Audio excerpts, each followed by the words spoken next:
Call the Forest Hills regular board meeting on Wednesday, September 25th, 2024 to order. Roll call, please. Mr. Bibb? Here. Dr. Simmons? Here. Dr. Strickler? Here. Mrs. Jonas? Here. Mrs. Stewart is absent. Item 2.3, Pledge of Allegiance. Please stand. I pledge allegiance to the flag of the United States of America and to the republic for which it stands, one nation, under God, indivisible, with liberty and justice for all. Item 2.4 is the safety briefing. We have an exit at the top and at the bottom of the steps. Item 3.1, motion to adopt the agenda. Can I get a motion to adopt or to amend? Oh, go ahead. I'd like to make a motion to amend the agenda to include a discussion on employee evaluation after item 8, public commentary, and before item 9, human resources. I would second that motion. Any comments or anything? What are we doing now? Making a motion to amend the agenda to include a discussion on superintendent and treasurer evaluation process. I think it's something that, as we continue to have these conversations around reappointment of contracts, that the five of us are on the same page with an objective process for how we want to evaluate our two employees. So Wendy and I put together some things we wanted to discuss as a group. We're not voting on anything? No. We can I just mean, do I'd like the board discussion. I'd like to have, well, the frustration was this is something we requested to be put on the agenda ahead of time so the public could be made aware of a topic of discussion as opposed to board discussion when the public's not aware of what we're talking about. And while there's not going to be a formal vote, ideally there's be some agreement on the process and tools we'll use to evaluate our superintendent and treasurer.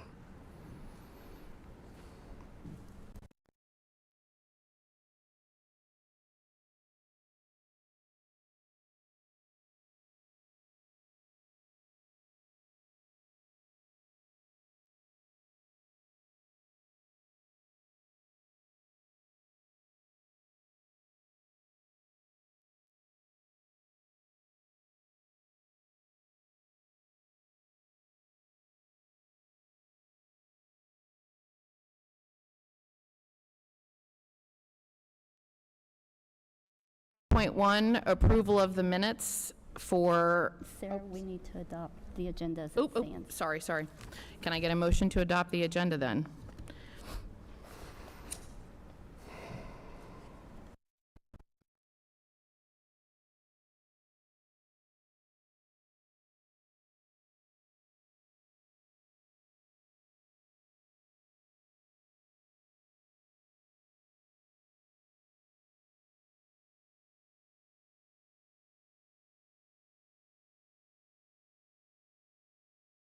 Approval of minutes for the regular board meeting on August the 21st, 2024, and the special meeting, August the 29th, 2024.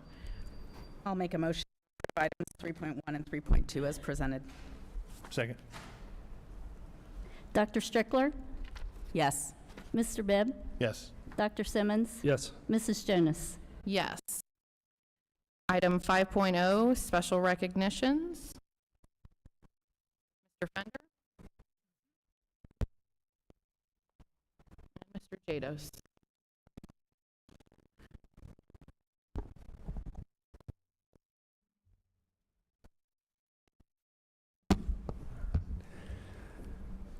Good evening, and thank you for having us here. Each year in the fall semester, both Anderson High School and Turpin High School administer the PSAT test to all sophomores, as well as a select group of high-achieving juniors. Approximately 1.5 million students across the country take the PSAT each year, and top-scoring individuals move forward in what's called the National Merit Scholarship Program as either commended, semifinalist, or finalist status. We are extremely proud of the students that we're going to recognize tonight, who will stand before you because of their hard work, their determination, and their academic excellence. We're also thankful to their parents, many of whom have been able to join them here this evening. And so parents, thank you very much for supporting your students in their academic endeavors to get them here. over the years to help guide, to help instruct, to help teach, and affirm your son or daughter in the importance of hard work in the classroom. We're about to recognize some truly incredible students. The top 50,000 students qualify as committed status, representing the top 3% of all students nationwide who took the exam. Top 3%. They are leaders in the classroom and are highly involved in other activities throughout the building. The following students have achieved this status. So starting off for Turpin High School, actually, I'll just have everyone that's committed status come on down from Turpin.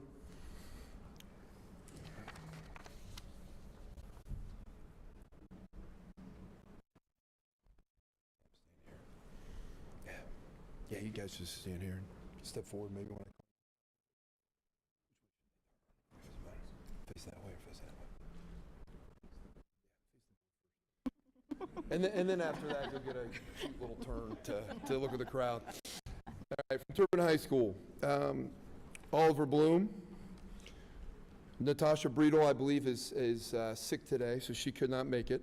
Luke Elliott, Dean Keller, Luke Marotti, Jonah Redding, Catherine Moscow. Congratulations. And now do your turn.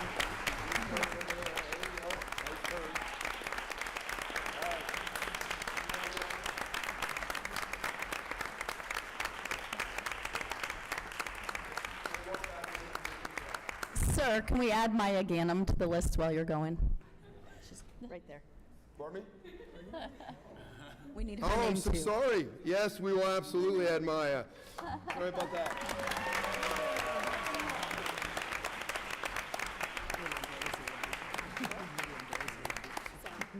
She deserved her moment. Well, they're making their way through the handshake line. If the Anderson students wouldn't mind coming forward as well for the committed status.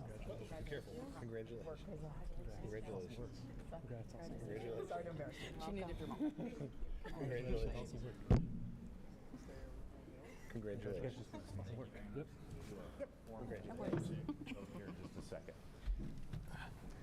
All right.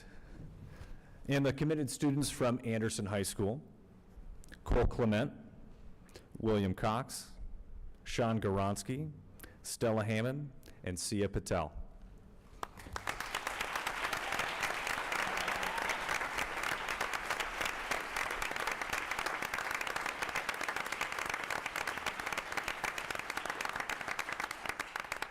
And now to formalize the commendation, Superintendent recommends the board commend the following, or the previously announced individuals for their achievement and distinction for having been named commended students in the 2023 National Merit Scholarship Program, 2024 National Merit Scholarship Program, and present a certificate of commendation to them.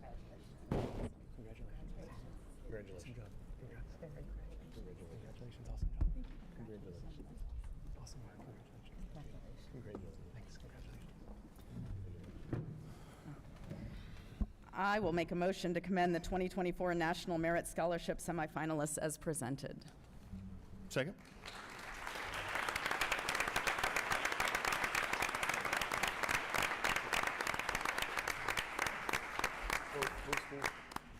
Yeah, so at this time, we will now have the national merit semifinalists from both schools come down, please. Oh, Hang on just a minute, Mr. Mr. Jadis, can we call roll call real quick? Yes, I'm sorry. That's okay.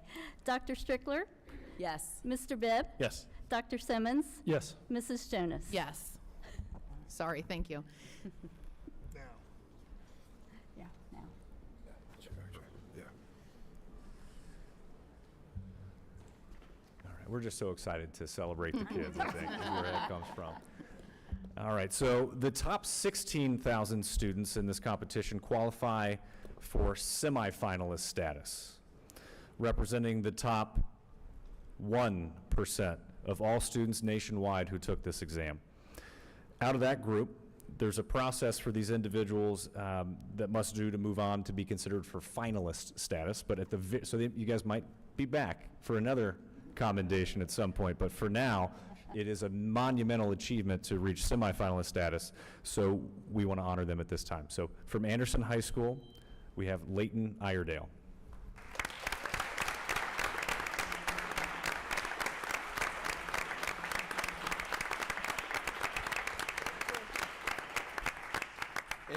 And from Turpin High School, we have Tantu Buckholtz.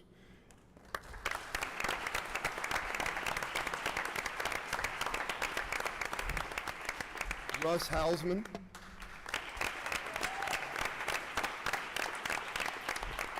And he couldn't be here with us this evening, but Charlie Coe.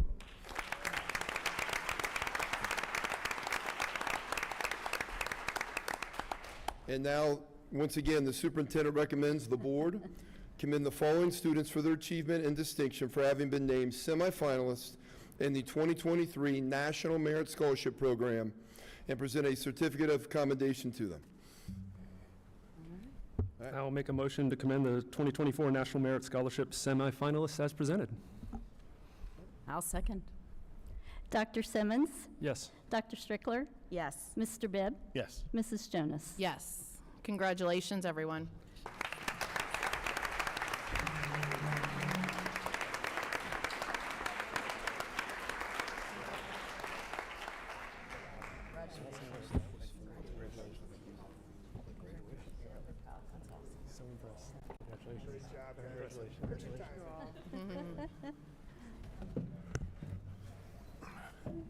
They're so far ahead of where I was at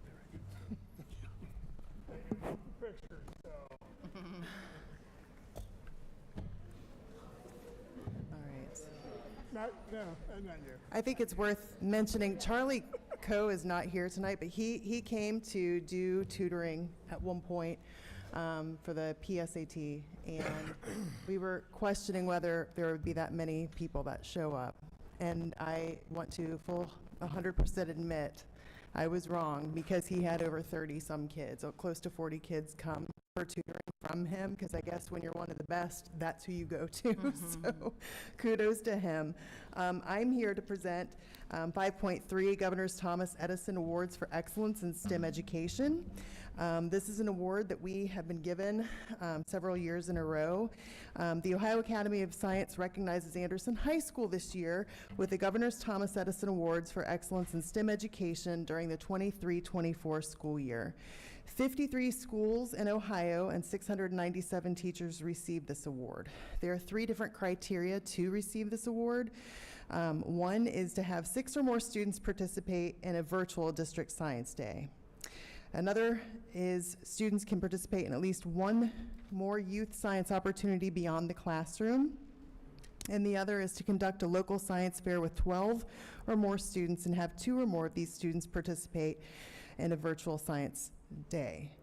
We had over 200 students participate, and 6 of our students went on to the next level. And so tonight we do want to say congratulations to both Anderson and Turpin, because both schools did participate. Right now we do know that Anderson has received their award and Turpin is still going through the process of application, but I do know that Dave Brandon, our department chair, is here. So if he could come down. We want to recognize Dave for all of his efforts, and he's already working very hard to plan this event for this year. Other recipients this year, of the 697 teachers, we have Alex Bove, Caitlin Calder, Allison Cassidy, Justin Good, Jeff Granger, Corey Larison, Holly Loudon, Paige Ulrich, Bailey Schaff, Courtney Snyder, Troy Spitzmuller, and Bill Bankin. So it is recommended that the board commend Anderson High School and these teachers for their achievement and distinction as the certificate is presented to them.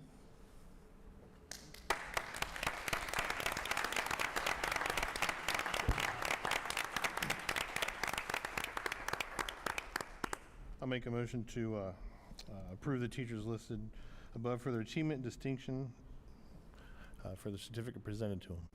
Second. Mr. Bibb, Yes. Dr. Simmons, Yes. Dr. Strickler, Yes. Mrs. Jonas. Yes. Item 6.0, reports to the board. Forest Hills Teachers Association, Mr. Preston.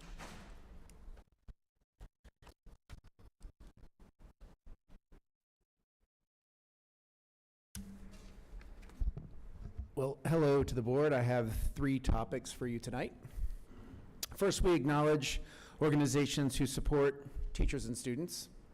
The Forest Hills Foundation for Education this week began awarding teacher grants for the school year. The collaboration between our teachers and the foundation shows the importance of how supporting teachers in the classroom can have a direct positive impact on our students. I look forward to continuing to see innovative and creative ideas to help inspire lifelong learning.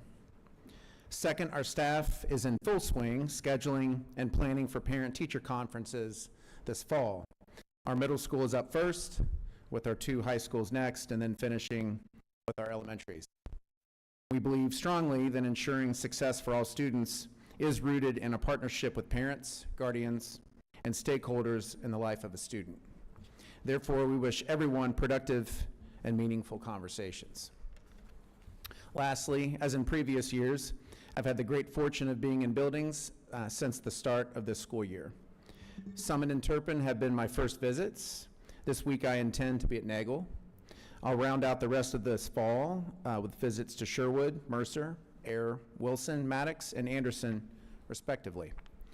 While my intent is to briefly connect with each of our staff members and wish them a great year, these visits have reaffirmed my belief that we have a dedicated and talented group of educators working in our high-performing school district.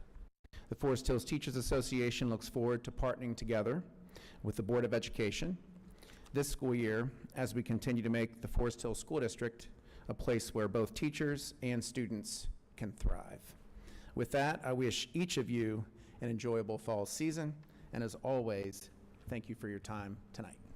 Thank you. Thank you, Chris.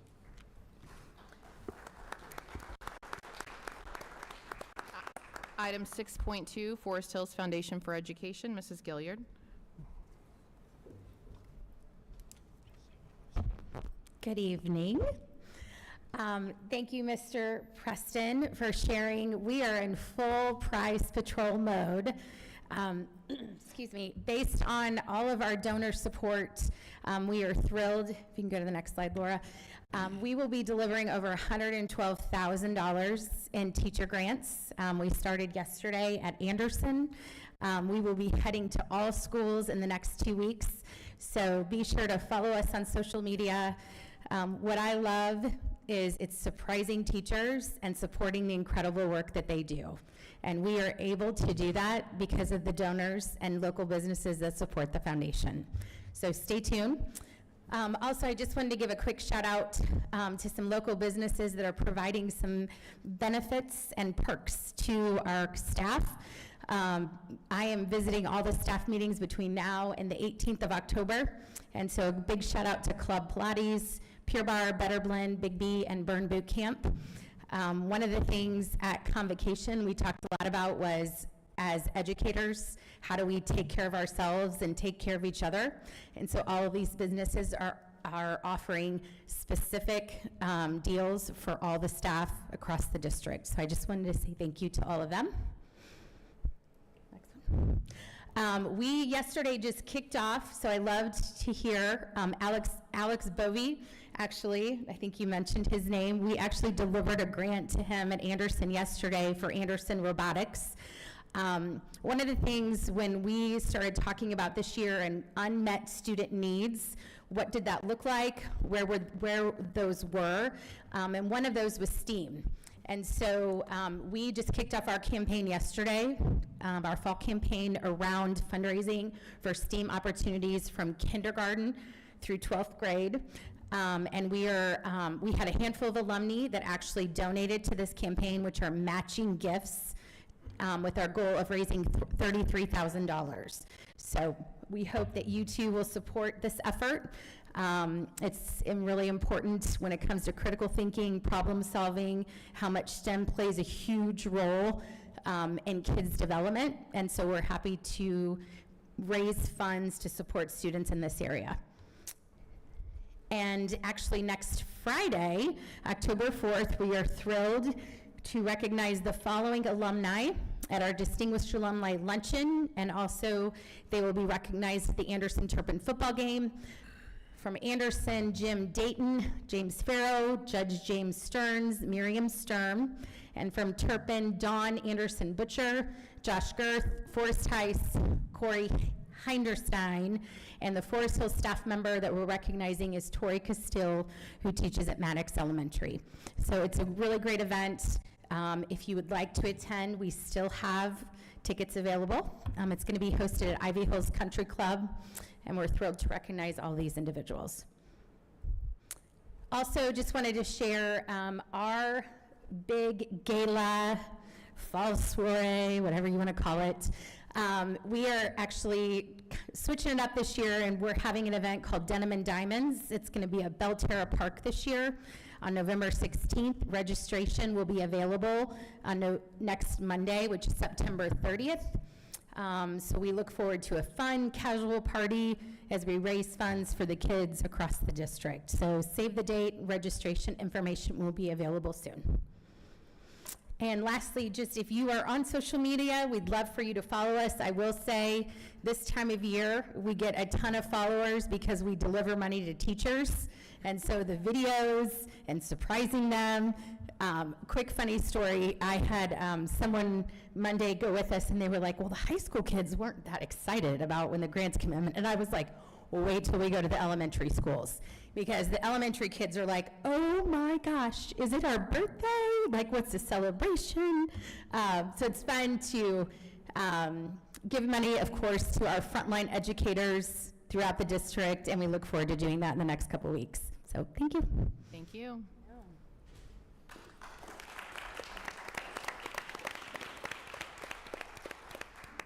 Item 7.1, Superintendent Update. Thank you, Mrs. Jonas, members of the board. Go ahead and move to the next slide. Just wanted to share with you, I'd mentioned in an update that we just received our report card for this year.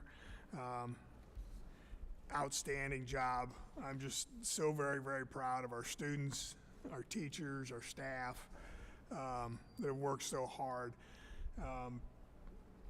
We are in an elite group of 68 out of 607 school districts that received 5 out of 5 stars. So it puts us in the top 11% in the entire state. As I've said before, we're never going to be satisfied where we're at. We're always trying to figure out how to do better. But real quickly, just the 5 stars typically means that we significantly exceeded the state standards, and we did that in 4 of the 5 categories, one being achievement, the other gap closing, graduation, and early literacy. The 4-star rating means there's significant evidence that we exceeded student growth expectations, and we improved that over a year ago. So it's some of this is based off of last couple of years stuff. So I'm excited about the movement upward. So if we go to the next slide, this was what was released the other day. You can find it on the DEW's website, the Department of Education and Workforce. And there's a tab there you can go in, and we're in the process, and it takes some time to start drilling down into the data and to really determine what's kind of going on there, or what's the issue, if there is one, or how do we improve. What I do want you to understand is because the level of achievement that our kids really are performing at, sometimes it's hard to go a whole lot higher. It's almost like, gosh, if you're at the 98th percentile in something, there's not a whole lot of growth, but we're going to try to do it. And so the very first one, achievement, deals with the performance index, and really that's based on every student's score on all of the state tests that they take from the beginning till they leave us in 1 year period. And then how well did those kids do on those tests? So you get more points if you're exceptional or proficient versus average or below average, in essence. But again, knock that one out of the park. I think that's a fairly important one. Always have. I thought the performance index was pretty critical. Progress, and I'll just go over to kind of the second one, the 4-star one. That component looks at the growth of all students, also based off their past performance. So they use a 3-year clip. Okay, last year's, you're given 50% of your total points. The year prior to that, which would be 22, 23, you were given 25% of your points, and the other 25% comes from the third year prior. So that would have been the year 21, 22. So they're trying to check it over time. It used to be called value added, but everything kind of changes, but that's kind of the snippet with that. What I loved was how well we did this past year. And so kudos again to our staff and our children that really get after this. The third one across there, gap closing. That really is about how much you're improving in a year, in an academic year, based off of a grouping. So special ed would be a group, gifted would be a group, chronic absenteeism is a group. Not a very big one here, but it's a group that they look at. English language learners, okay? So if English wasn't your that grouping. Economically disadvantaged. So there's like 6 different groups, and so they look at all of those, and are all those groups moving that the state makes. So it's called gap closing, trying to close the gaps between those different groups. Again, knocking that one out of the park. Graduation is kind of self-sufficient, although there's 2 scores in there that get combined, and that's how many of our students graduate within 4 years, and then how many would graduate in 5 years. And so we're obviously doing very well. And I've always told our high schools and our principals, and I've said it at graduation, I don't know, every year, graduation and commencement, yeah, we recognize it from this high school or that high school, but it's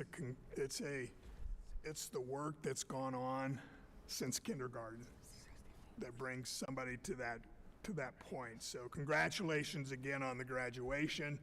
5 out of 5 in early literacy is, again, predominantly it's about the 3rd grade reading proficiency. How well is our 3rd graders that take the test in the fall and then in the spring, okay, in reading? Then that also, the difference means who gets promoted to 4th grade. That used to be called the 3rd grade guarantee or 4th grade guarantee. But we're at 100% of those. That's, wow. I mean, so what that means is we're intervening on those kids that are struggling readers. We're doing what we need to do to intervene to get them to the level they need to be. And again, significantly exceeding the state standards. So excited about it. There's always room to grow, and that's what we want to. Shortly, there's going to be another one added. It's kind of in the early making, and that's the final one, which was college, career, workforce, and military readiness. This kind of came out of Lieutenant Governor and the governor's kind of initiatives that go back into their first term when they really wanted to, and it probably came about with the Intel plant, and just being able to get enough people and enough workers in Ohio for high-quality jobs. And so that started this emphasis on improving the preparedness of all of our kids, not just those that we know are going to go to college and want to do well. So that one is not scored yet. When? You'll know when we know when it'll actually become a part of that. So anyway, I just wanted to share that piece. And the last slide is just so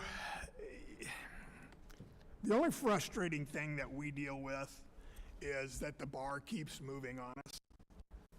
You know, having this discussion with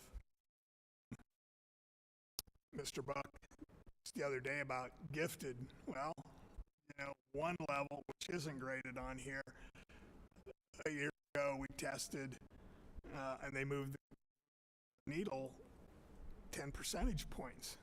Even though we improved, then it doesn't give us that extra amount. So it went from 70% to 80%. Well, that's a pretty good range to jump. You know, it's like if you're a high jumper, you know, you can clear 6 foot, but here, let's try 7 foot. That's a pretty big jump. It takes time to get there. So that's the only thing I meant by this last slide, is just to show you the 64.3% on the military and workforce. You know, look at the difference from a year ago. So we're amping up. It's just that we just started doing it.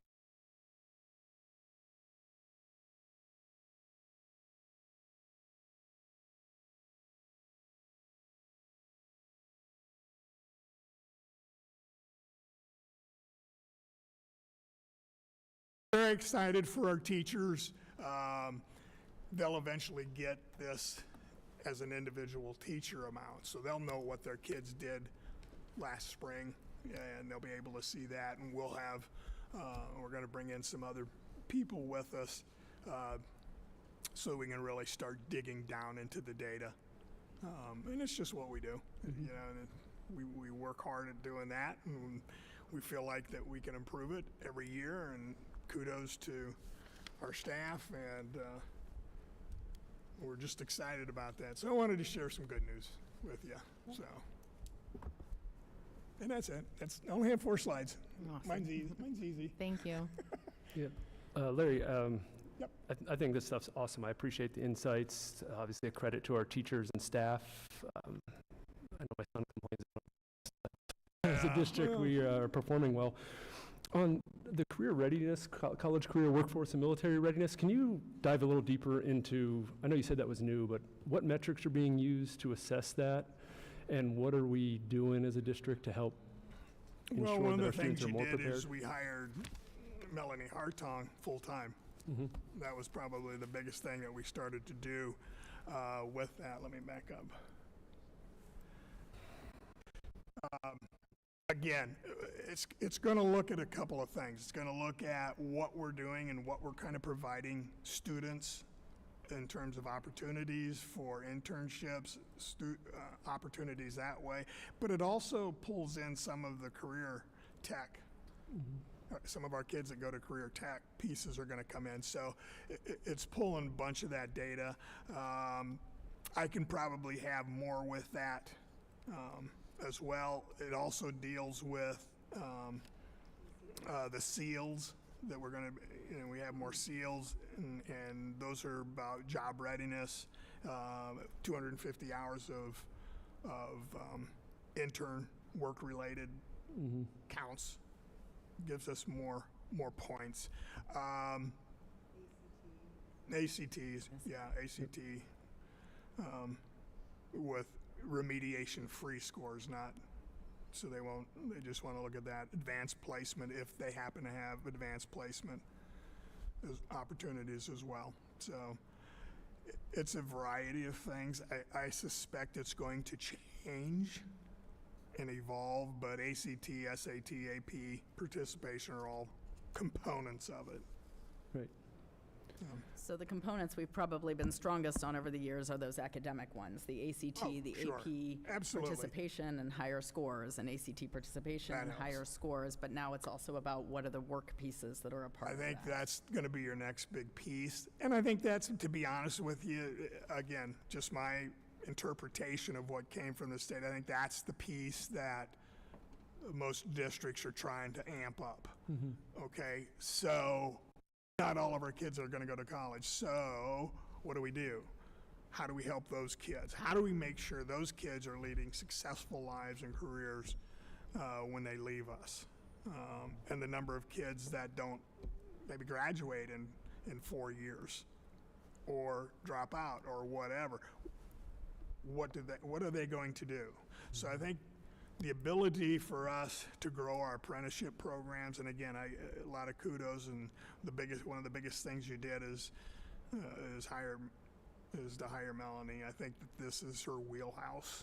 You know, I know she's done other things, but she's pretty passionate about this, and so we're excited to see where this goes. Yeah, I love the stuff Melanie does. I participated in many of those events. I don't mean to sound like a Debbie Downer about this, because there's a ton of awesome information, awesome data here about our district.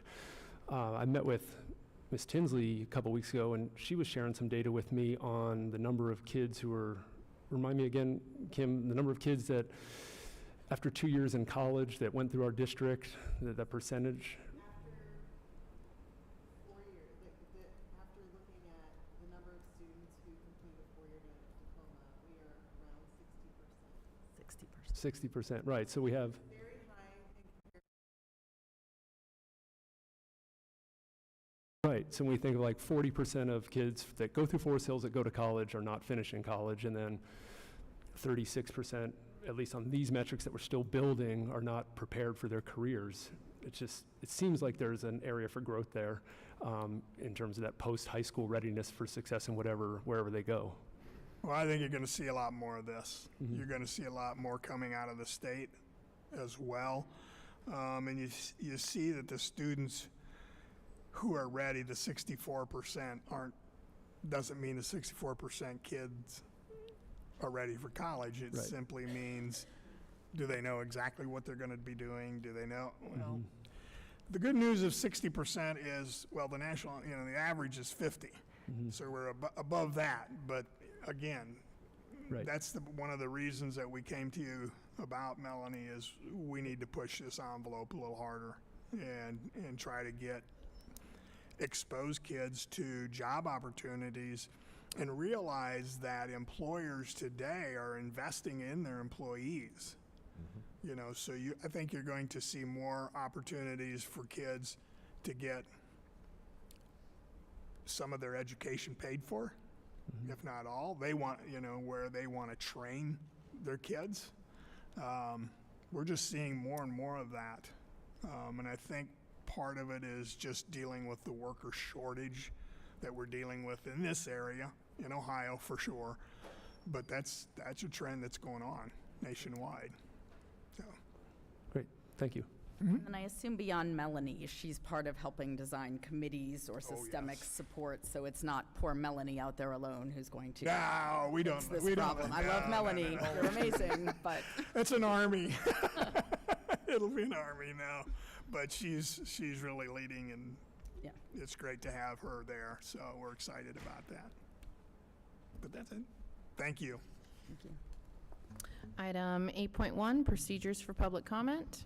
The board is committing to conducting its meetings in a productive and efficient manner to assure that the meeting is completed in a reasonable amount of time, while also recognizing the importance of fair and adequate opportunity for public input. In order to conduct an orderly and fair representation of expression, the board will provide a period for public participation per policy PO 0169.1 at every regular board meeting. Public participation will be a total of 30 minutes. Each speaker will have 3 minutes. If there are more than 10 speakers, individual time may be adjusted. The board does not discriminate based on the individual, content of speech, or viewpoint of the speaker. If several people wish to speak on the same topic, the time may be adjusted. Please start by stating your name and address, and please be respectful of all of the speakers. We have 3 people tonight. Kristen Kalanick, Kevin Mishak, and then Mike Dreyer.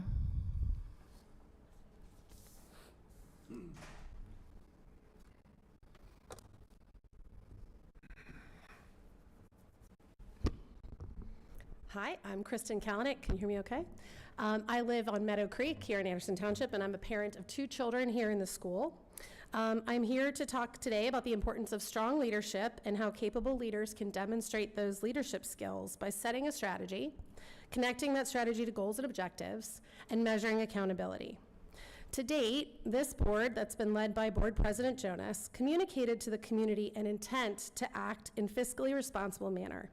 To date, however, no strategy has been delivered to the community, public or otherwise, that explains how that fiscal responsibility will be achieved.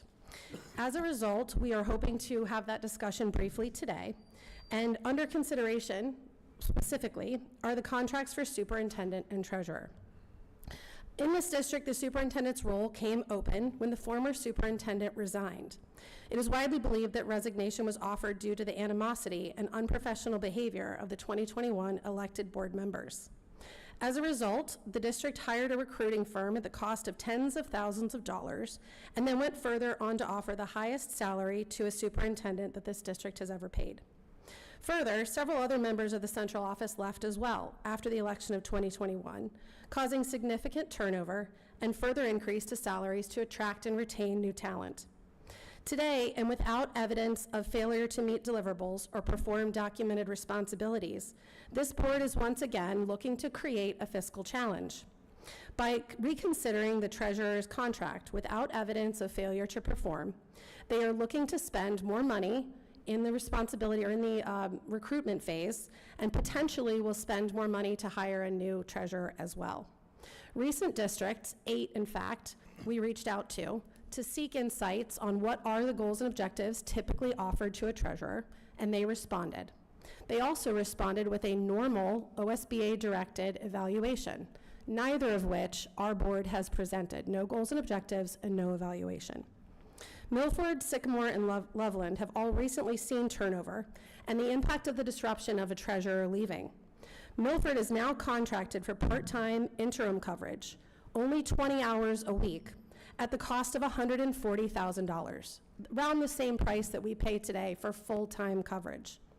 For this board to consider spending tens of thousands of dollars to replace a perfectly well-performing, highly valued member of this community, who not only does her job well, receives state awards all the time. In fact, for the last 6 years, this district has received awards.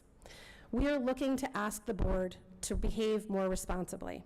So I call on Board President Jonas today to do better than her predecessor, to set and document goals and objectives for the superintendent and treasurer, and to also demonstrate to this community the campaign commitment to transparency and fiscal responsibility by being responsible and retaining our very qualified, highly respected member of this community. Thank you. Thank you.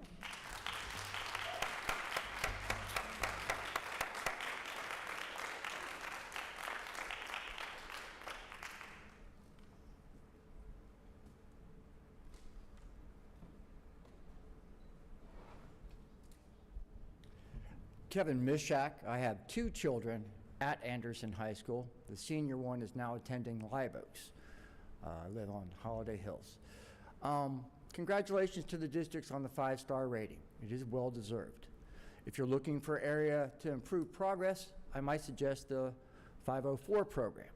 My son was on it for 4 years for ADHD.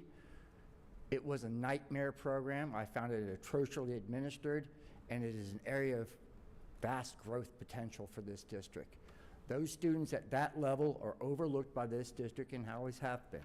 But that's another point. My main topic here was the social media statewide policy enacted this year. Huge fan of no phones in school. I will point out that a few years ago when we had phones in school, chaos erupted at Nagel Middle School. The superintendent at the time was Scott Prebles. 41 children were involved in 20 fights on campus, in the building, and those all made on the social media. Why is that a point? Well, today, an incident occurred in the lunchroom at Anderson High School. it did make it on social media. This community would not know about that incident without that social media post. Now, my question is to this district, are we going back to those days? Or are we going to see another loss of control in our lunchrooms and in our school because once again we're allowing students to run rampant, to start fights in the schoolroom with this child that's just sitting at the table? How many other incidents aren't disclosed because of privacy issues with the students? How are those students being administered? Are they being sent home, in class detention? Are the parents being notified? I didn't get an email. My daughter was in that lunchroom, all right? So I have a vested interest in the progress of this district. My daughter is in 9th grade. I expect you to pick up the pace with the 504 program.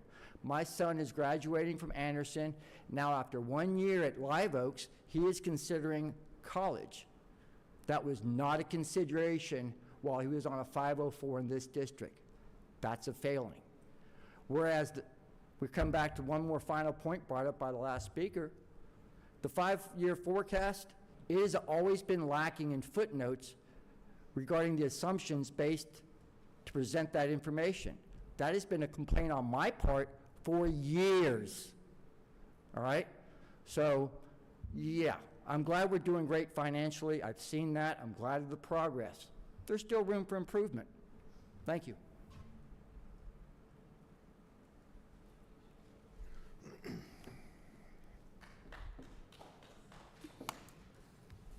How you guys doing?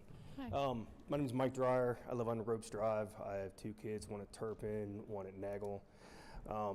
I'm the last speaker, so if I go over a few minutes, I'm sorry. This is hard for me to talk about, and my mind just goes nuts. Last year, my son was hospitalized twice for suicidal ideations.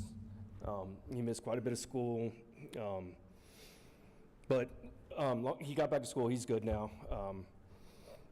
And he was recommended a counselor from someone here at Mercer and the lady used to be at Child Focus. Saw her all summer. I don't know how many counselors he's seen or therapists, but this one hit home with him. And I don't know if you guys know, but sometimes it's hard to find a good person that he connected great with her, and he's made strides, and it's been awesome. When Nagel started, he was going to be seeing her, saw her after school, and was switching towards in school, and she changed her schedule to be able to meet him at Nagel at 11:05 during one of his encore classes, so it minimized anything. That was great. I called one of the counselors of his house, and I said, hey, this is going on, and she's like, yeah, no, that's not going to work. We don't allow outside therapists. I'm like, what? And she's like, yeah. I'm like, all right. So I called the therapist back and didn't get a hold of her, so I had to cancel his appointment for the following Tuesday. I got a hold of her, and she finally got back with me, and she's like, hey, that's kind of weird because I was there yesterday seeing a kid. I'm like, what? I'm like, they said there's no room. And she's like, no, they put me in a little room in the back of the office. I'm like, all right. And she's like, just call the front office and say I'm coming and it'll work. Next Tuesday comes. Well, before that Tuesday came, I called up to the office, spoke to, I think it was Miss Bridget, and she's like, yeah, we know her. And she comes in because she sees, like I said, another kid there, and just, tell her that she's coming in, whatever. So that the following Tuesday, 11:05, shows up. She got turned away. So I'm like, all right, now I'm getting angry. So I call one of the house counselors again, and I'm like, don't tell me about there's no room, because that's bullshit. Excuse my language, I'm sorry. Because she went there last year and saw kids. She's already been here this year, this kids. So there is room for her to see it. And then she's like, well, there's a conflict with Child Focus. And I'm like, okay, so I'm being told untruths, and now the only conflict I can think of is now it's monetary. Because if there's a contract with Child Focus, my son can't see his own therapist, which he needs at a perfect time. Like, I'm sorry, I'm rambling. I know I am. But so now we had to get rid of her because there's no time for him to see her. She was available 1 day a week at that time. We'd missed the last couple appointments. We can't see her anymore. And it's not because there's no place to put her. I mean, she changed her own schedule to come to Nagel, and she was seeing other kids. So that, I mean, you guys all tout mental wellness and everything for kids and how great it is. But when it came down to it, I mean, my son cannot see who he needed to see. And the only other option was take him out of school. He missed so much school last year because of this. This was perfect. He was going to miss 45 minutes of an encore class. Now we'd have to take him out of school, drive to go see her, drive him back. Who knows how much time that, I mean, that's 2 hours a week, and we can't do that. So, and the reason I'm here tonight is I'm like, who do I talk to? And there's somebody, I believe his name is pronounced Ali Moore. Okay, I sent you a message 2 weeks ago. You said, hey, I'm running between meetings, I'll get back to you. I haven't heard anything. So, no, check your emails. Mike Dreyer, I mean, you sent me one saying I'm running between emails, I'll get back to you. Nobody ever has. So now I'm going around searching for another therapist. So I don't know if I got a question or a comment, just help the kids. I mean, please, that's all I got. Thanks. Thank you. Thank you for sharing, Mike.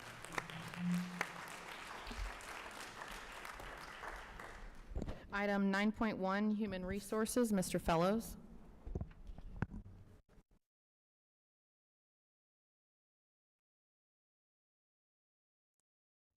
Good evening. Fairly straightforward HR report this evening. First item is retirements. We have two, and would like to make sure that we celebrate Krista Teppi and Carla Nicholas, both of whom are retiring with over 20 years in the district. Krista's been SLP, mostly pre-K, right, Betsy, her entire time? And working with our littles down there, and very excited for her moving on into retirement. And then Carla, also working with students with special needs as a paraprofessional, 20 years in the school district, retiring from Sherwood at the end of this school year. So certainly wish the both of them a happy last year, last lap, and a great retirement ahead. Item B is a handful of resignations on the classified side. Item C is a whole bunch of appointments, really exciting. Part of this is we're bringing a ton of names this year, or this month, because we would typically bring supplemental contracts, coaches, advisors, and the like, kind of starting in May and then through June, July, and into August. And with the contracts that occurred over the summer, that was a hold. So they're all coming forward at once, and they're listed in the attachment. I would say item 1 under the appointments, there's also a number of new classified employees coming in on probationary contracts. They're not in trouble. It's probationary. That's under Ohio Revised Code. There's 60 work days where there's it's considered to be the probationary period, after which time they roll onto a limited contract. Moving on down in the agenda, we have a few subs that we're excited to welcome in, and a couple personnel changes in terms of folks moving assignments there. Item D, 188 volunteers for your approval this evening. We couldn't do it without them. And then item E, a number of student teachers as well. The last item on the report is an MOU that trailed negotiations as well, that was tentatively agreed with respects to the FHTA President's Release Contract. That is all under 9.1, and we need to take a vote on that. So I think the recommendation right now is that the board approve item 9.1 before moving to a consent agenda. I'll make a motion to approve 9.1 as presented. Second. Mr. Bibb? Yes. Dr. Simmons? Yes. Dr. Strickler? Abstain. Mrs. Jonas? Yes. Thank you very much. Moving on to item 9.2 is also kind of trailing negotiations, a couple salary schedules reflective of the cost of living adjustments for a couple different positions on the operational side, substitute salaries as well as home instructors and the like. There's a few listed there in the attachment. And as I mentioned, we're beginning the consent agenda. So moving on to 9.3, this is a technical correction to our board policy that we've been advised by our Neola reps to update specific names and titles with respect to our anti-harassment policies and our compliance officers. So just a technical change, no need for a hearing on that, and it's presented for approval as part of the consent agenda. Any questions? And just to make sure you understand, that piece is kind of a change they want us to actually list. In fact, auditors are looking for a name of a person that fills that role. This just allows us that if we change that person, that's all we have to do versus going through the whole policy and change the one name, which is, you know how long that takes. So this doesn't require a second reading or anything? Okay. Correct. I would just add one other thing, and it's not part of my report, but just as a follow-up, and I know we've got an HR committee meeting coming up in October, but as a follow-up to our transition with respects to our paraprofessional subs, I did receive some data in terms of fill rates, and it's significantly better.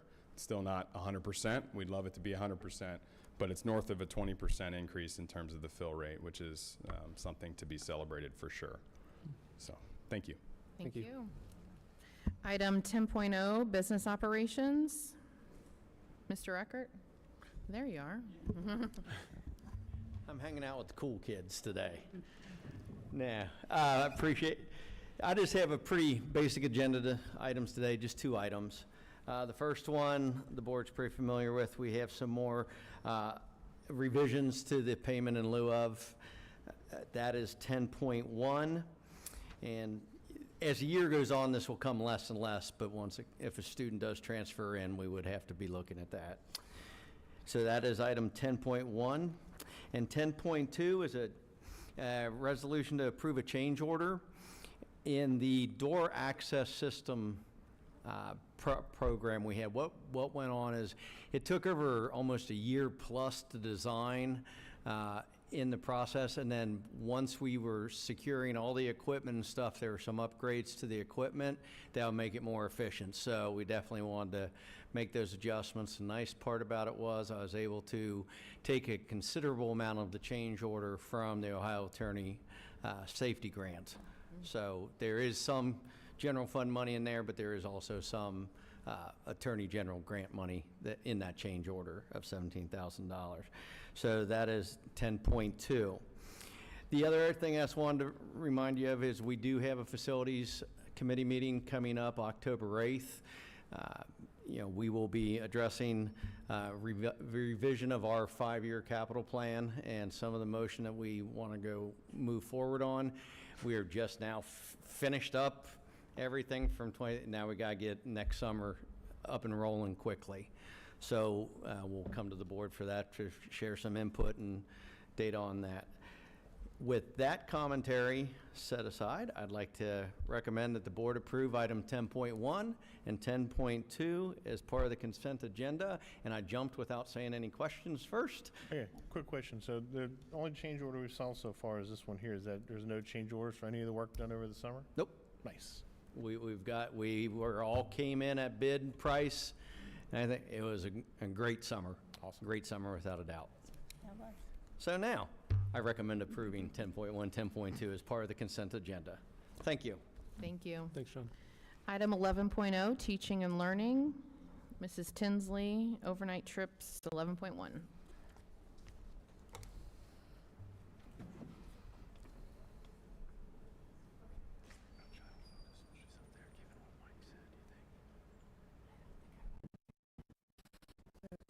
For 11.1, this is just a regular request we have from our athletic department for the overnight field trip requests. This is just a list of things that we know that will be coming in the course of the school year. So that should be there for your review. Do you have any questions? Okay.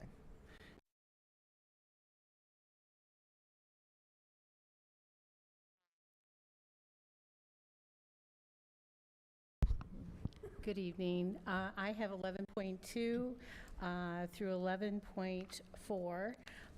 The first 2 are resolutions for student placements, one being the Union Day Therapeutic School This is a collaborative agreement between Butler County, ESC, and Forest Hills. This is a first-time contract with the ESC to provide educational services for one of our special education students.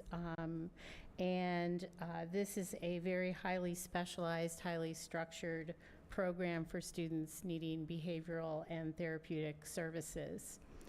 11.3 is another resolution, and this is a contract with Claremont County Educational Service Center to provide services at Wasserman Center. This is a day treatment program operated by both Child Focus and Claremont County ESC. And this is a contract that was developed by our council to be more specific and detailed in terms of what the district's obligation is and the services to our students. So you will notice it's a bit, has quite a bit of legal language to it to be able to support those details.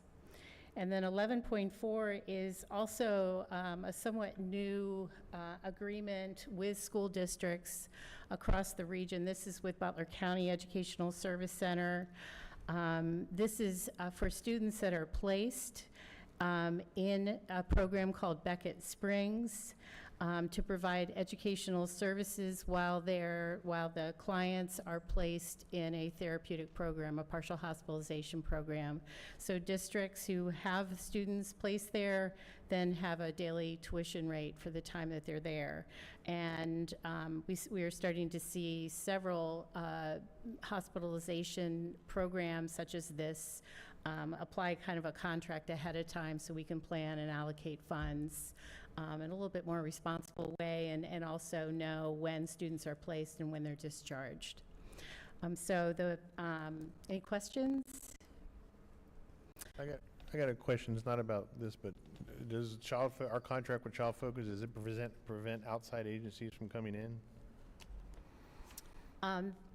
In terms of as it relates to this contract or to our What the gentleman was talking about, like their own, somebody else's therapist can't come in, and do we know? Okay. Okay.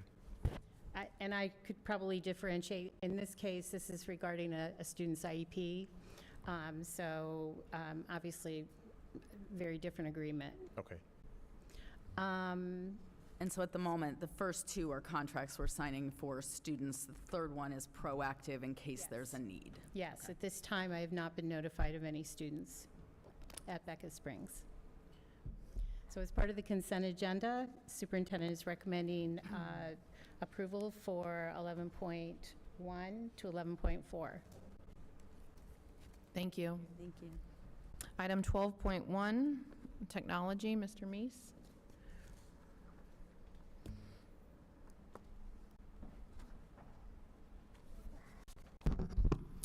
Good evening. There's one item for technology this evening. Item 12.1, the Ford Edge IT on-site services agreement. This agreement is to provide 6 Ford Edge technicians, desktop technicians on-site every day for classroom support of all the computers, all the systems in every classroom. It's a 3-year contract. Is there any questions? Yes, go ahead. You had a question. Mine wasn't a question. I was going to say my daughter's HDMI input, whatever it's called, broke, and the next morning she had it fixed with a new computer. So this was very helpful. Thank you. You're welcome. I could have asked my question first. Steve, I had emailed you about this today, but for just clarification, with the Ford Edge contract, last month we approved a Ford Edge contract as well for managed services. Right. Can you differentiate what the two contracts are and why we need 2 separate contracts with Ford Edge? Sure. The managed services contract is the support contract for things that I would say that aren't shiny and happy. Those are the things, the switchgear, the servers, the network infrastructure, wireless access points. Anytime we have an issue with one of those, we can reach out with managed services. They'll solve the issues that we have with those types of devices. So that's really the back-end support to keep the district running basically on a day-to-day basis.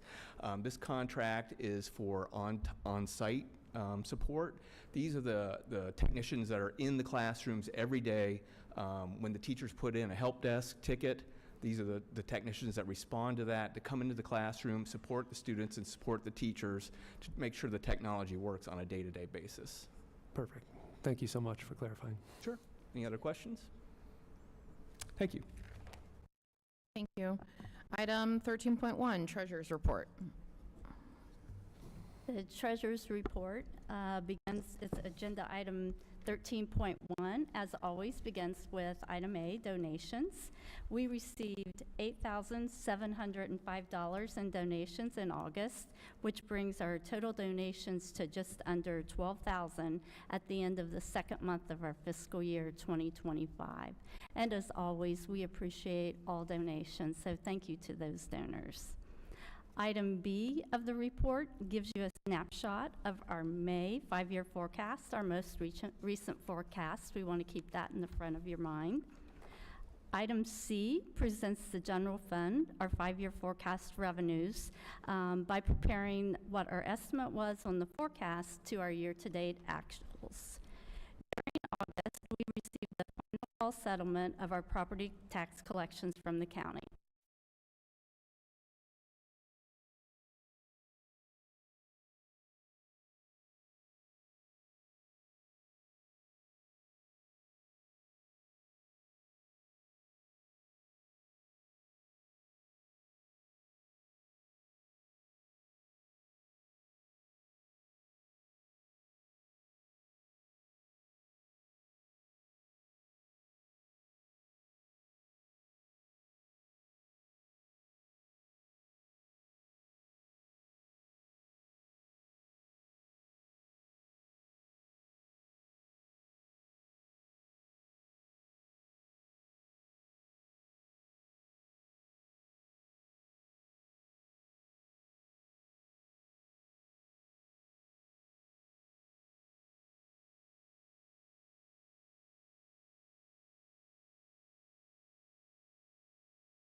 As the cash balance at 7/1/20.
So more finance data will be coming in the next couple of months on that.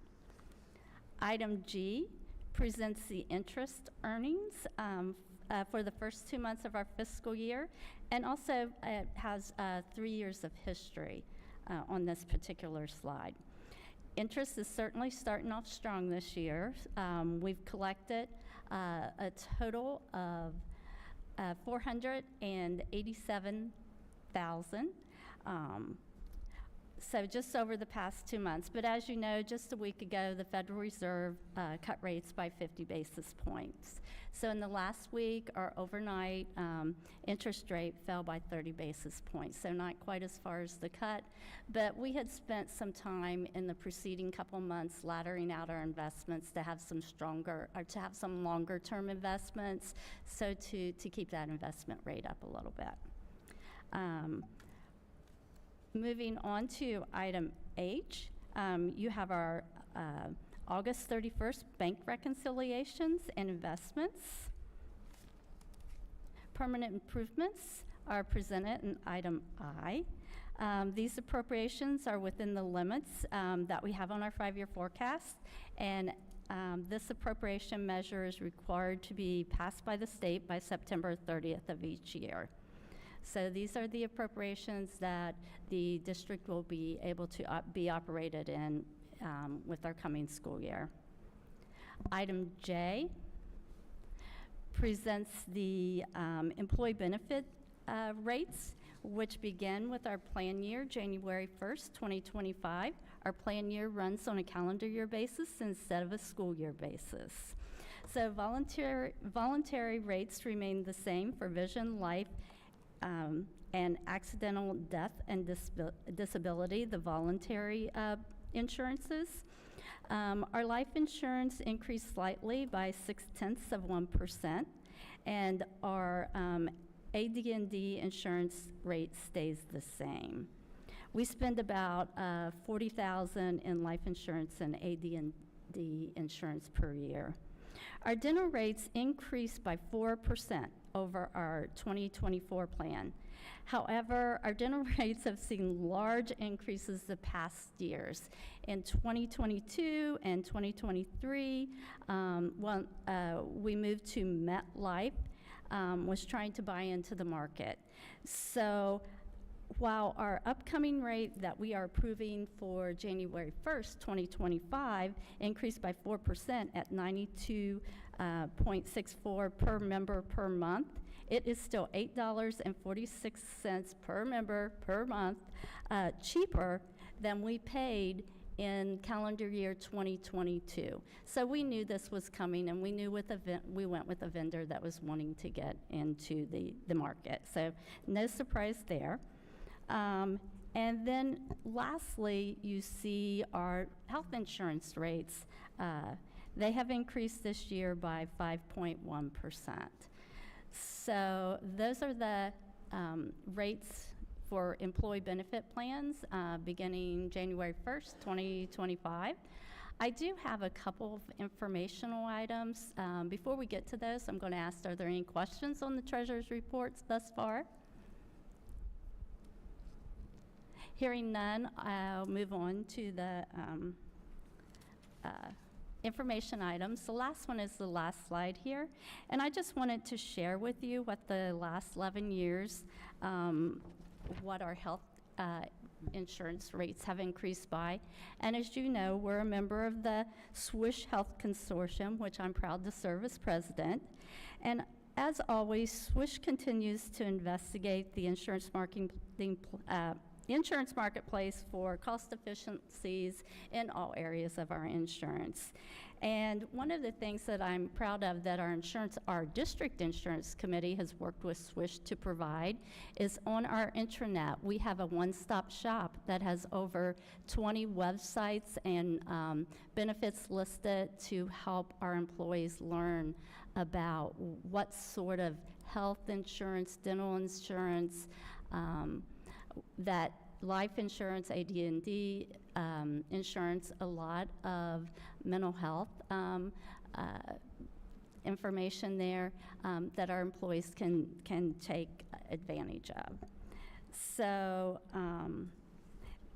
that is the first piece of information I wanted to share with you. The second piece of information was at your seat tonight, and this is a very familiar piece of information that I keep updated every year. And of course, as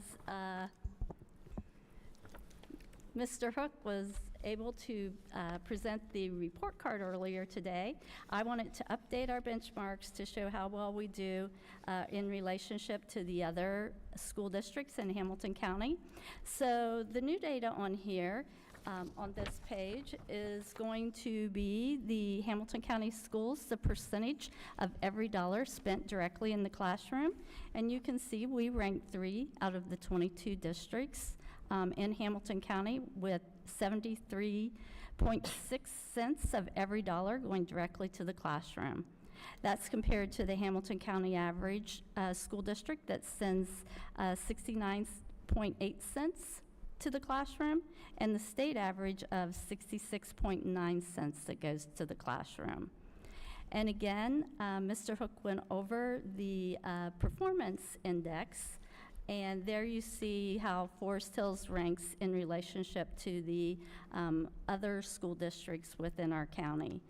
At 101.5 performance index, that's just almost 20 points higher than the average Hamilton County school district at 83.1 performance index.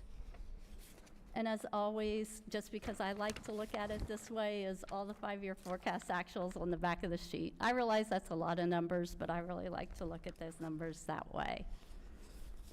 As always, the treasurer's report also includes a cash position report that has all activity for every fund and cost center in the district. And I see we've got it up on the screen, and it's in board docs for your perusal.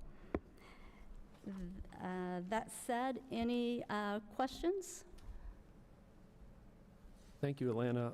Not a question as much as a statement. I know this this form you were talking about wasn't able to get up on the screen, but I always think it's important to note, as you know, folks in our community are concerned about the financial health of the district and where the money's going and whatnot. Relative to the other districts in our community, we are right in the middle in terms of the tax rate, the money we collect. Mm-hmm. Yet the cost we spend per pupil is down in the bottom 20%. Yes. Yet our students achieve in the top 25%, and the ones that are above us are the ones you'd expect, your Marymount, Indian Hill, and whatnot, which also collect taxes at a much higher rate than ours. So when you think about the performance of our district, the 5-star report card information that Mr. Hook presented earlier, relative to the cost per pupil and the tax rate compared to the other districts, like, we're in a really solid place in terms of how we spend our money, the percentage of which goes to the classrooms, and the outcomes we're able to produce from a student achievement perspective. Yeah. Well said. Yeah, and I'm glad you pointed that out, because that's exactly what this is meant to do with just following the green highlights. You see the costs are median to low, while the performance is high. And that's kind of meant to be the visual. So I appreciate those comments. Mm-hmm. If there are no further questions, I respectfully request that you approve the treasurer's report, item 13.1, in conjunction with the consent agenda that begins with 9.2. I'll make a motion to approve 9.2 through 13.1 as presented. I'll second. Mr. Bibb? Yes. Dr. Strickler? Yes. Dr. Simmons? Yes. Mrs. Jonas? Yes. Item 14.1, board discussion. Would anybody like to take the floor? Just real quick, want to thank Larry and Kim and your team for leading the district to 5 stars, and Mr. Preston for your team implementing everything and doing all the work, and Mr. Baker for your team keeping everything running. Let's not forget the bus drivers that get our kids to and from every day. So good job, everybody. For sure. Also want to acknowledge Alana's role in that as well, in helping ensure the district achieves at the highest level possible. Thank you. And I would just like to shout out the Forest Hills Foundation. It's been exciting to see the grants going out. And so my shout out is to every building this month, as everybody is going to benefit from the opportunities for our kids to thrive in the arts and STEM and in mental wellness, which I know is the focus of a lot of those grants. And so kudos to the teachers who applied for them, and thanks to the Forest Hills Foundation for making that happen. Really quick. Go ahead, I'm sorry, yeah. And I'd like to shout out the two ladies who make this district run, Miss Jody McKinley and Miss Jeannie Ralston. Yes. Can we give them a round of applause? Because there's so much stuff that goes on in the background. And Mr. Bazan, I'm sorry. Who communicates it? Yeah. You can go ahead. Yeah, so there's a couple topics I wanted to address in board discussion. One's going to be a little bit more lengthy, but before we get there, I just did want to acknowledge Mr. Dreyer's comments he made earlier, and it's just heartbreaking to hear his son's story. And obviously mental health requires individualized services because every situation's unique. And so I think, Kim, you said you have some follow-ups, you can reach out and follow up with them, but I think I'll definitely follow up as well, just to make sure I can fully understand the services that are provided, and that we're doing everything we can as a district to communicate to parents what services are there, how that you access them, what the policies are, et cetera. So thank you both for following up with him. Okay, so the big thing that I wanted to chat about during board discussion was superintendent and treasurer evaluation, and I put together a PowerPoint presentation that I think Ms. McKinley is pulling up. There we go. Awesome. There we go. Yeah. So before we start, I guess I want to acknowledge the elephant in the room is that we're talking about the evaluations of superintendent and treasurer, and they're sitting right here. So I apologize if this is awkward, but this talk isn't for or against Larry, for or against Alana. It's about the process of how we evaluate these positions, regardless of who is in these positions. I also recognize that our community is politically divided, especially with our elections coming up, and it's difficult, to talk to people that have different political ideologies, but this talk is not about anything political. This is about best practices and ensuring that how we evaluate our superintendent and treasurer is objective and aligned with the job descriptions. So what we're going to talk about are what that evaluation should look like, the shortcomings in our current evaluation process, and the urgency facing this board to adopt an objective evaluation process, given that our treasurer's contract expires on July 31st, 2025. So I think, there we go. All right, so I have been to OSBA trainings. I've read this amazing OSBA boardsmanship text, attended the Capitol Conference, took part in an extensive school board member training spanning several months as part of a nationwide fellowship. And I don't want to bore everybody with all these details, but like one of the overarching themes that has emerged from all this training is that a school board has three primary functions, or primary responsibilities: policy making, progress monitoring, and superintendent and treasurer evaluation. This doesn't capture all of our responsibilities, but these are our primary charge. Yet in our district, with our board, we are not doing any of these. Since my term began in January, I can confidently say that this board has not developed policy. We're not monitoring progress of the district, nor do we have a established process in place to evaluate our two employees. And the big question is why? And I don't want this to take away from the larger point of the process of evaluation, but the main reason why is board dysfunction and politicking. We are a highly dysfunctional group. It's worth noting, and it prohibits us from making progress and agreeing to things that are commonly accepted as best practice, such as evaluations of employee evaluation. So what is it we're talking about? The superintendent and treasurer are our only two employees. We hire them as a board to essentially be the CEO and CFO of our district. It's not our job to get in the weeds of things like hiring or assessing teachers, facility maintenance, technology upgrades. Like, that's what we hire these people to do and manage. It's our job then to make sure that they're being done well. So this first quote up there at the top comes from an April 2022 Ohio School Board Association journal discussing the superintendent and treasurer evaluation through a legal lens. And it says that, like, one of our most important duties of the board, like it clearly outlines, is to evaluate our superintendent and treasurer, right? And that In this article, it says, each board shall adopt procedures for the evaluation of its superintendent and shall evaluate its superintendent and treasurer in accordance with those procedures. An evaluation based on such procedures shall be considered by the board in deciding whether to renew the superintendent or treasurer's contracts. Our responsibility is to evaluate these positions is also explicitly stated in their contracts. On the bottom here, this is from the superintendent's contract, right? It states the board shall evaluate and assess in writing the performance of the superintendent at least once a year during the term of this contract. This evaluation and assessment shall be related to the job description of the superintendent and mutually agreed goals between the superintendent and the board. This is in the contract that the board agreed to when we hired Larry, which means that we are contractually obligated to evaluate the superintendent and treasurer on their performances as CEO and CFO based on the duties outlined in the job description and those mutually agreed upon goals set by us and our two employees. But the catch is, the current evaluation that we are using is not tied to the duties outlined in the job description, and at no point has this board met with either of our employees to establish any mutually agreed upon goals. Beyond the contract, we can also think about Forest Hills School District policy. Like earlier, I don't think I mentioned, like those Ohio Revised Code sections there, those are the ones that are explicitly stating that that our board shall adopt procedures and policies to evaluate our superintendent. Like the 33-1901 is superintendent, 33-13.22 is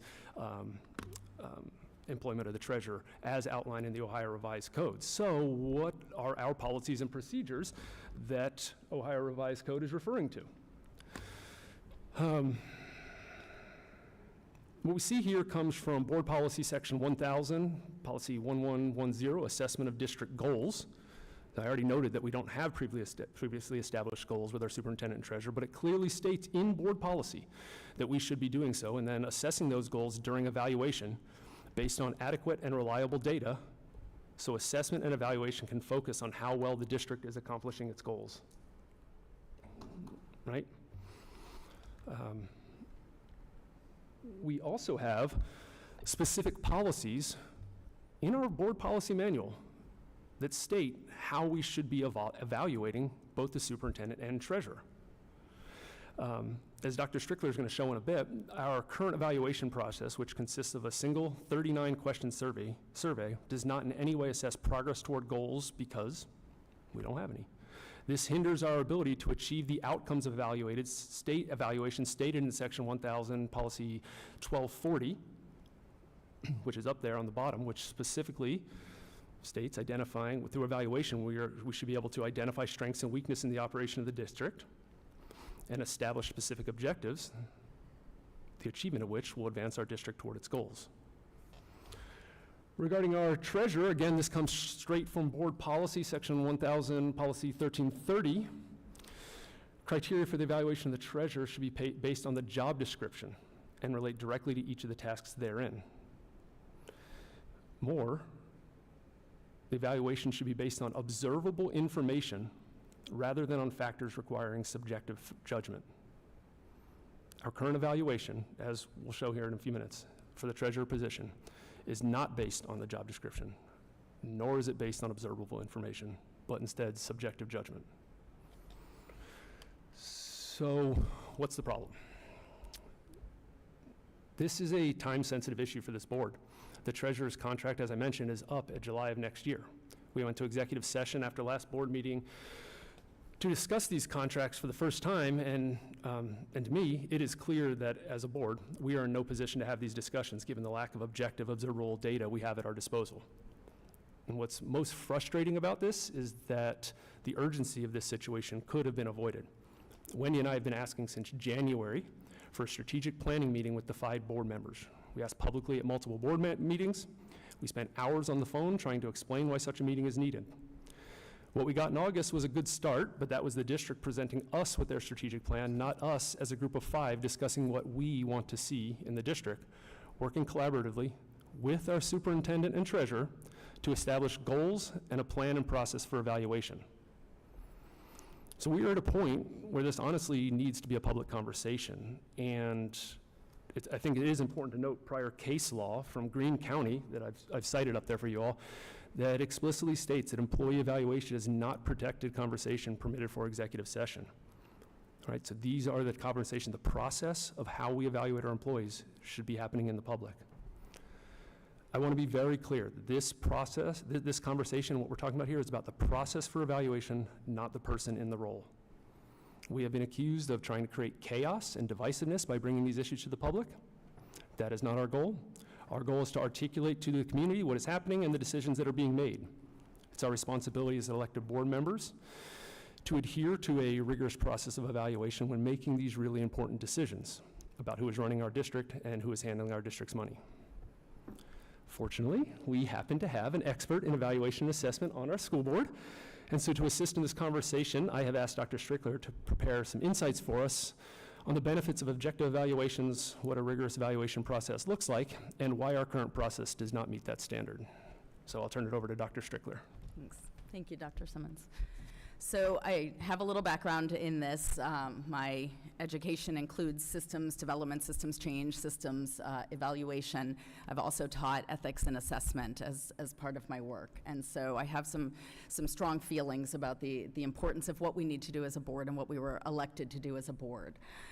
So I want to start off by sharing that there are decades and decades of research around effective evaluation procedures, around how to implement a rigorous, comprehensive, research-based evaluation.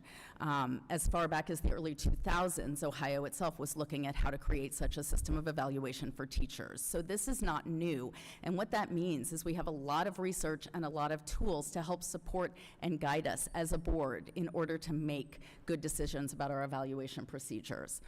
What comes out of that research thematically is that there are some core components which are must-dos of any good, rigorous, research-based evaluation plan. The first is that the evaluation needs to be aligned with the job description. That shouldn't really be surprising, right? If we hire somebody to do a job, we would expect then that what we would be monitoring and evaluating would be the key components of that position. The second is it needs to be objective, meaning it needs to be fact-based.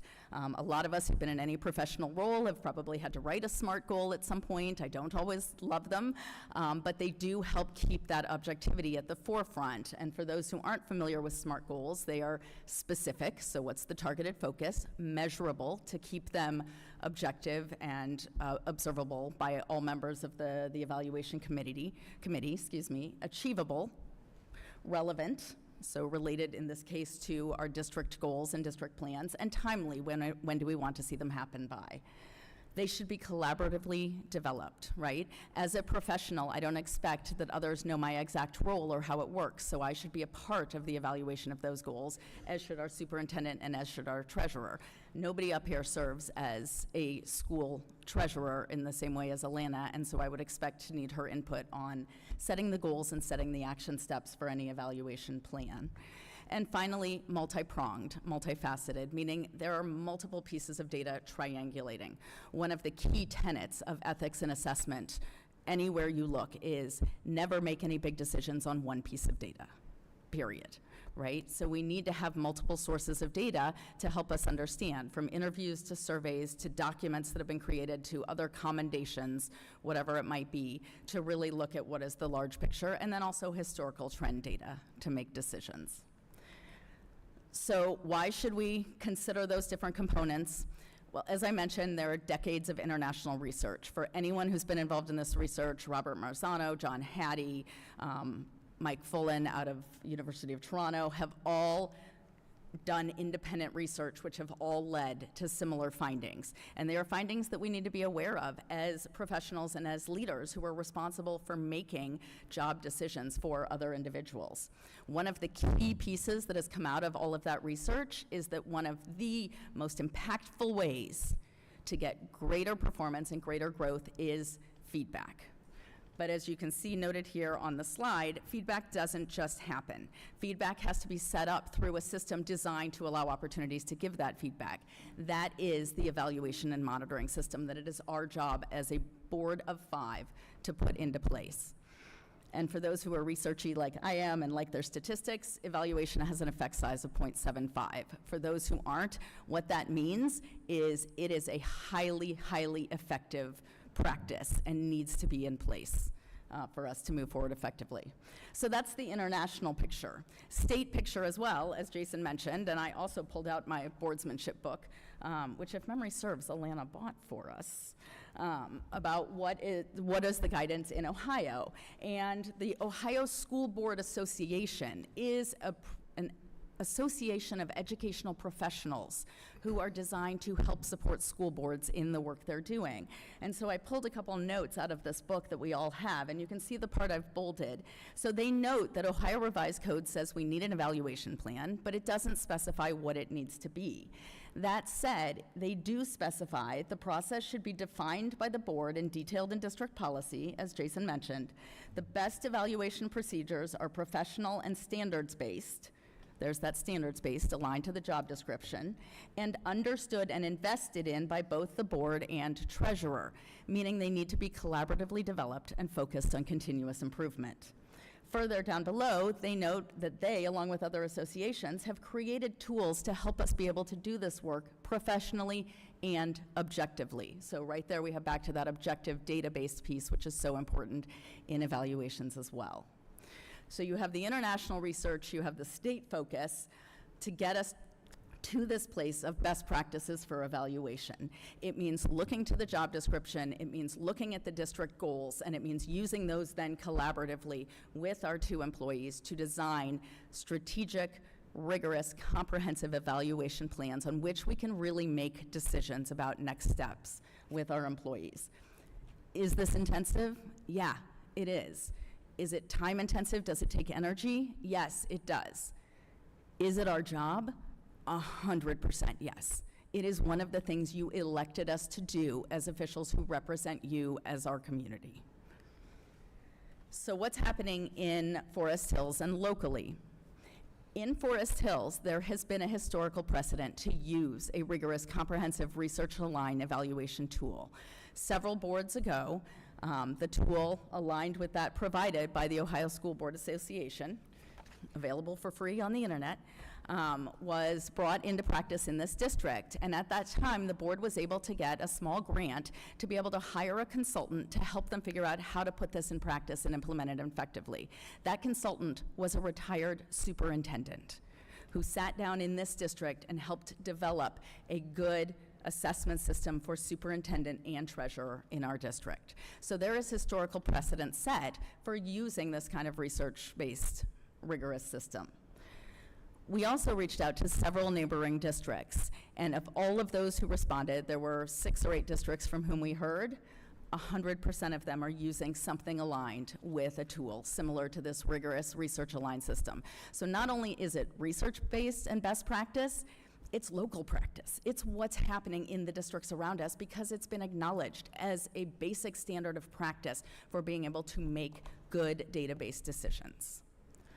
It is obviously aligned to OSBA, and further, I think it's important to know that it's also aligned with the Ohio Teacher Evaluation System, OTES, and Ohio Principal Evaluation System, OPES, both of which show up in our report card that Mr. Hook referred to tonight. So teachers are required to be evaluated, principals are required to be evaluated on a rigorous, comprehensive system. It would only make sense from a lens of coherence in our district that all the way up and down the ladder, we be using that same coherent system of evaluation for all of our employees. So I want to return to Forest Hills for a minute and where we are. This is the key components of the job descriptions for our superintendent and for our treasurer in the district. They are outlined in their contracts, and they align with the 2024 standards put forth by the state of Ohio around what should be included for a superintendent and a treasurer. So you can see here for treasurer, we have leadership, fiscal management, facilities, communication, and professionalism. Many years ago, when we were using an effective practice, these components were taken from the job description and used to create a comprehensive evaluation. The evaluation, and this is a previous version of a superintendent in the district with all identifying information removed, starts with understanding for each of the board members what those key components of leadership are, and then took 2 pages of collaborative discussion to outline what are the specific steps, action steps, and goals that that particular board wanted to see from the treasurer related to leadership in black, and follow-up formative and summative monitoring and evaluation of those in red at later points in time, all of which led to a final summative recommendation from the board about how the treasurer was doing in terms of leadership. This was one function. It was then followed up around all of those other functions: fiscal management, facilities, communication, and professionalism. This was a 16-page evaluation that clearly identified objective sources of evidence, multi-pronged sources of evidence to triangulate information around what was happening related to the job description, and developed in collaboration with the treasurer. So that is where we've been as a district. In contrast to what we would want to see, what we would not want to see is a rating scale with no alignment to the job description, no evidence for ratings, no use of multiple sources of data, no collaboration, and no plan for continuous improvement, which makes no forward movement in terms of supporting an individual employee or our district in terms of forward movement and growth. So here's an example of what that might look like. These are items pulled from a random rating scale.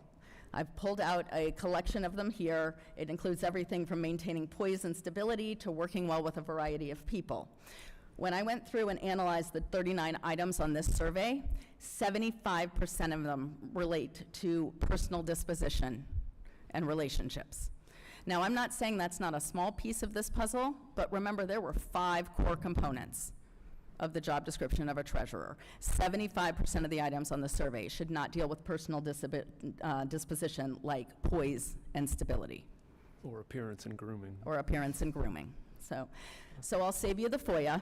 This is what's currently being used in our district. So it's here for you to see.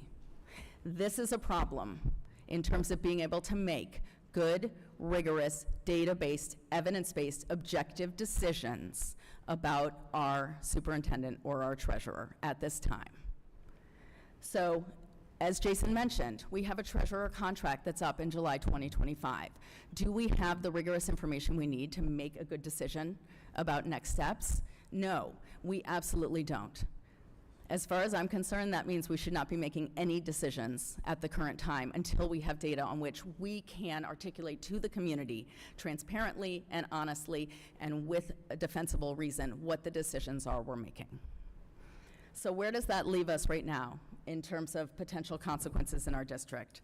If there was a decision made today around this contract for which we cannot defend the decisions we're making with the data we currently have, we might be able to replace a superintendent or treasurer. We recently went through that with the superintendent. We've seen that process. So let's speak for a minute to treasurer. Maybe we're able to replace the treasurer. I think Alana's a star with an award-winning commendations from the auditor's site, so I have questions about being able to replace the same caliber of treasurer. I think our community would have an expectation that we would be replacing at least the same caliber of treasurer. So there would be cost incurred, obviously, with hiring a firm to help with that. However, we also have recent community evidence to suggest that's not an easy process. Sycamore, who you saw listed as one of the very well-esteemed districts in our city, recently looked to replace their treasurer. They could not find a high-caliber treasurer for such a lengthy period of time that they ended up going back and asking to rehire their previously retired treasurer. I'll leave it up to you to figure out how much that might have cost them to go back and convince her to come back to work. They offered a 1-year renewal to give them time to work through the process. It took 2 years to work through the process to find a treasurer that was acceptable to the community in terms of the caliber of performance that the community expected. I expect Forest Hills would accept only a similar caliber of performance. We also have Milford, not far up 275, who has been without a treasurer since January. And this was mentioned in one of the public comments. I actually did the math as well, and the math I figured out, they are currently paying a part-time interim treasurer with no long-term investment in their district more than we would pay a full-time treasurer for that position, as well as a firm to try to get them out of this mess of finding a new treasurer. So there is a lot of evidence out there to suggest that it could be a fiscally irresponsible decision to make at this time if we don't have strong evidence to support why we would make a decision to non-renew. So this is the place we're at as a district. We have big decisions to make. We don't have the evaluation pieces in place that we need. And Jason and I are here because we want to bring forth this conversation about how we get to a place of being able to evaluate in a rigorous, comprehensive way that aligns with what the research, the local practice, everything would tell us we should be doing. All right, yeah, so we don't just have problems, we have solutions here. What we'd like to do is have a public discussion about employee evaluation. Obviously, we are not comfortable with the direction that the board is currently taking, and we feel that we're not in a position to be able to accurately or appropriately or responsibly evaluate our employees. So we want to return to this conversation publicly from the lens of how do we leave here today with an objective evaluation process that gives us the information that we need to effectively do our jobs. So Wendy and I put together a template for what we could use for such an evaluation, what that could look like. And this information has been guided by resources provided by the Ohio School Board Association, the Ohio Department of Education, specifically to assist school boards in evaluating superintendents and treasurers. So what we have up here is a 5-step process that would take place over the course of the remainder of the school year. And we're already kind of behind the 8 ball in terms of a suggested timeline for doing this, but we could still get it done. Step 1 is developing a standards-based job description. Well, we have that, so check. Yay us. But then we have some work to do. The second step, once we have that job description, is to identify annual goals and district objectives in collaboration with our superintendent and treasurer. We are not treasurers, we are not experts in school finance, we are not experts in school administration. We should be leaning on our experts that we hired to help us establish these goals. We also have our strategic plan that Mr. Hook presented at Convocation back in August. Those goals from the board should be tied to that strategic plan as well. Number 3 is, once we have those goals, developing action steps toward how we will achieve those goals. And those action steps should be developed individually by the treasurer and the superintendent. We could have that done by December 1st. By spring break-ish time, right? We do a mid-year assessment where we can gauge progress toward achieving those goals and do any course corrections as needed. And then in June, when the school year's done, we can have a full summative, multi-point, data-driven evaluation process for both positions. So this is a example of a template of what this could look like functionally, what would this look like? A table like this would allow us to identify our district goals, ensure that they are aligned with the standards in the job descriptions for each position, the action steps that are developed by the superintendent and treasurers, and give us space to provide recommendations, areas for improvement, so we can continually strive for improvement. So where will we get our data? Well, there are several sources of data. And again, these items here all come from Forest Hills School Board Policy, Section 1000, whatever's on there. PO 1330. Yeah, PO 1330, right? A self-assessment, a self-analysis. We're not there, we're not in the office with them. They should be telling us what it is they're doing, how the work they've done to help us to get our district to the point where they're achieving the goals that we collaboratively set.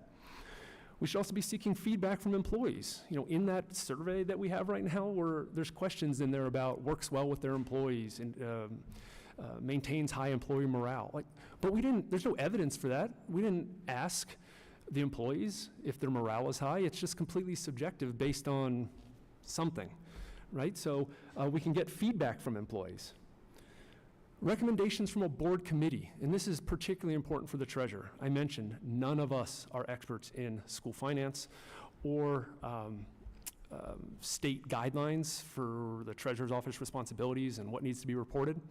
But there are community members that are, there are other local treasurers that are, and there are folks in the auditor's office and OSBA that are. We could rely on recommendations from a board committee that performs an audit, that interviews the treasurer to inform us on the functioning of the office. Of course, we can do our own individual assessments based on our observations and conversations with the treasurer and superintendent, but that should be one data point, not the only data point.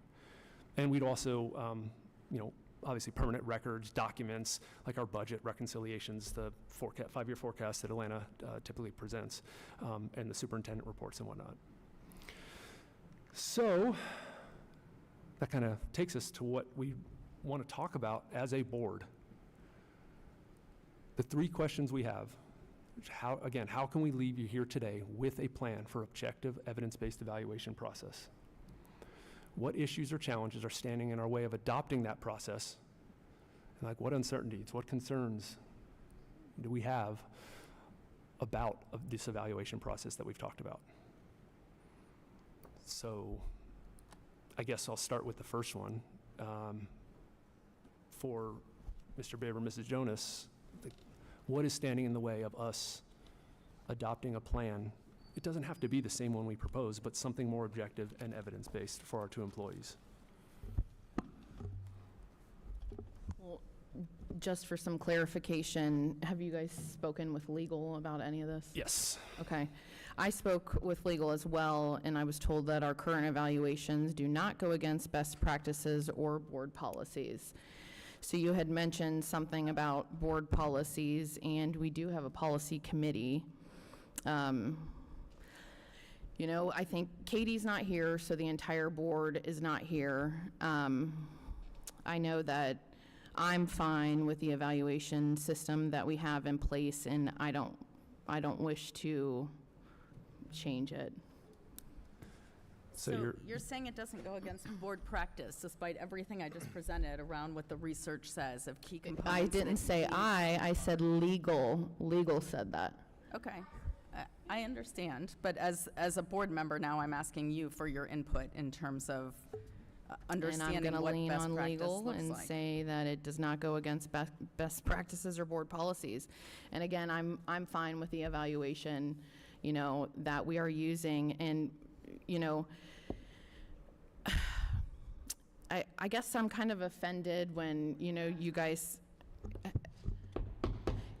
can we keep the chitter chatter to ourselves? We're trying to have a productive conversation, but it is also very hard when you guys are doing what you're doing. Please.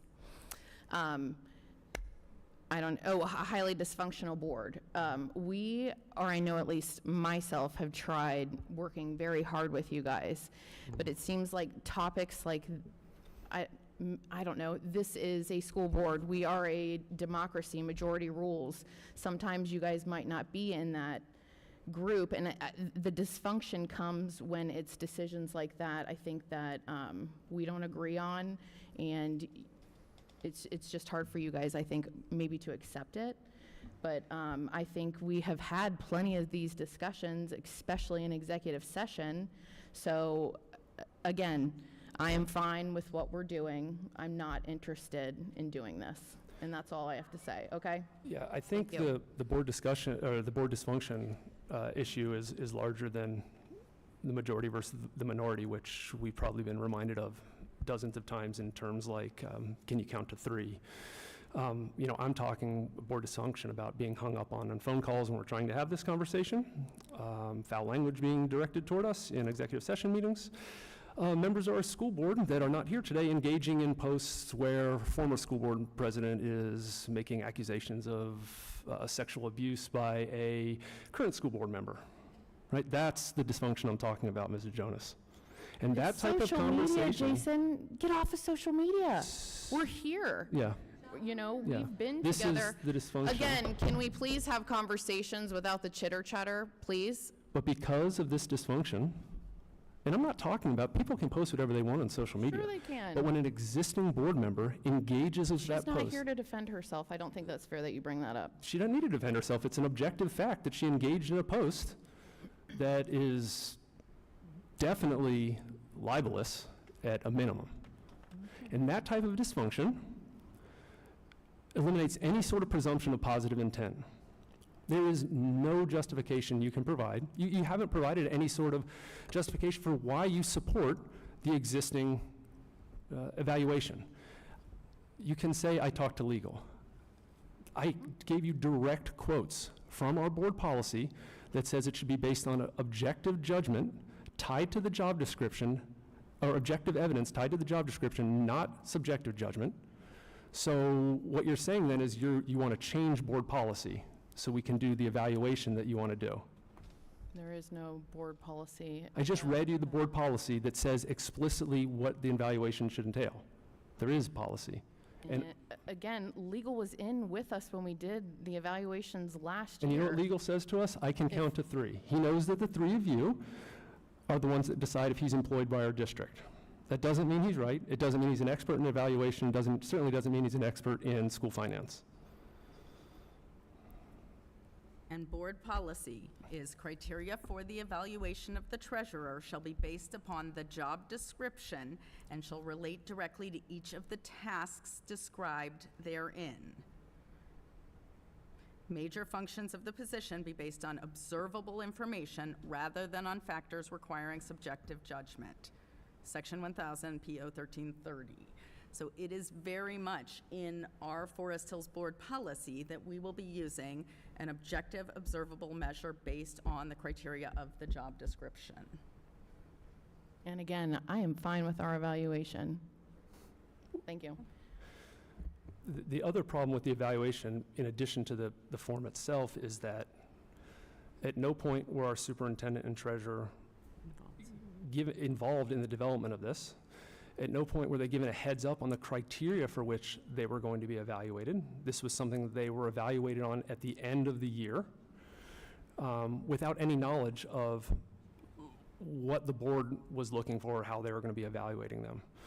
That's not fair to either individual. So not only are the questions subjective and seemingly found on Google from the 1960s, like I'm really struggling to understand. Bob, what are your thoughts on this? It wasn't found on Google, it was other school districts use it. That was something that we asked for. Can you tell us what school, because we have, Did not find any. I don't know. Yes. I don't know. Bill gave it to us, and he said this is what other districts use. okay, so I have, Again, you know, cute sign on your computer. Can you guys please keep the chitter chatter down, please?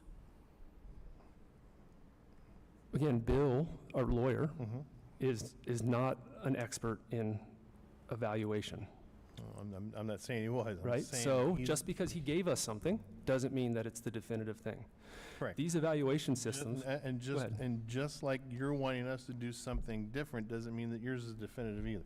You can't, just because you're unhappy with what somebody else is wanting to do, doesn't mean it's wrong, doesn't mean it's right, doesn't mean you will have to change it.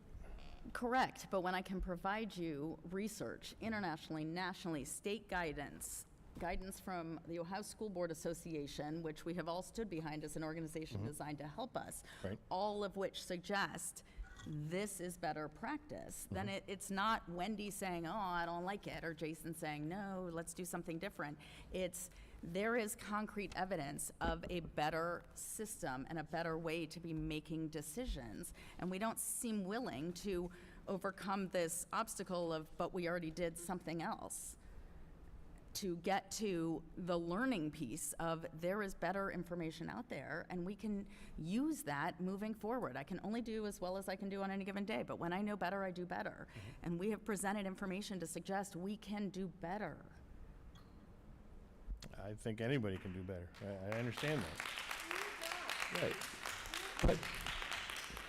But I also think, like, I get your point of we prefer this, you all prefer that, right? But this isn't a preference. Like, okay, I'm asking you directly where this evaluation that we use came from. You say, our lawyer gave it to us from other districts. We don't know what districts it's from. We don't know where he got it.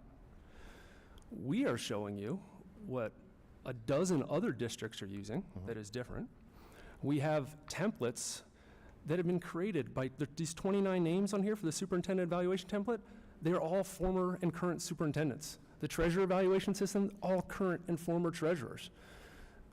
To assume that we know more than these people on what evaluation should look like is crazy. And when we ask for evidence, like, why was this score given? What is the evidence that can be provided? And we can't get an answer for that, it reeks of an ulterior motive.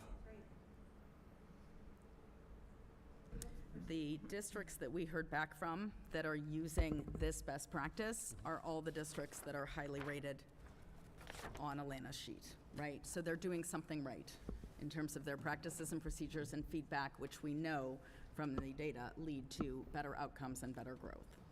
It's the same list we're on, the highly performing districts. Yeah. Yes. We're not doing what they're doing. But we have in years past, Okay. yes. I mean, the evaluation would help us point out from the superintendent and treasurer role what we are doing that allows us to be successful so we can maintain doing that, and where we can improve on things. Because just because we had a 5-star report card, there was one item we only had 4 stars on, and we were still low in the career, college prep, and readiness. So, I mean, and that's one data point. That's great. That is a data point. We should have multiple. I don't think you can dispute that we're not experts in school finance and state laws and stuff. So how are we positioned to independently evaluate the treasurer, for example, without insight from people who are experts in what the treasurer is supposed to do? I'm not saying that the proposal we provided has to be the one we adopt. What I'm strongly suggesting is that we need an objective system. And those questions that were up there, that were a sampling of ones that were pulled out, these are straight from the current one. And there's no evidence maintains good employee morale. There's no evidence to point to be able to score that with any kind of objective measure. It's completely subjective. And in our policy, it explicitly states that should not be happening. So you either want to change policy or you want to go against policy. And I'll have to check with legal to find out what the consequences are of violating board policy.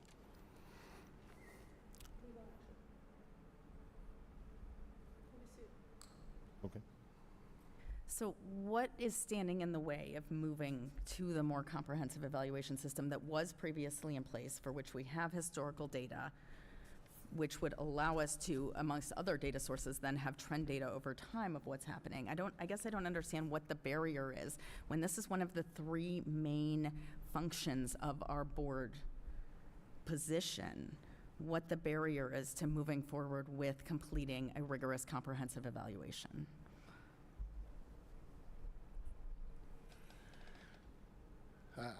I don't know what to answer for you on that one. We looked at what we used in the past. We said we wanted to use something different. We asked what was out there. This is what we were given, and that's what we used. Can you provide some insight into what I guess you felt were the shortcomings of the former system, which I'll agree wasn't perfect? I don't honestly remember. I mean, that was well over a year ago that we were starting. Again, can we please keep the chitter chatter to Obviously, ourselves? we had to have looked at it then if please we didn't like it. leave. I mean,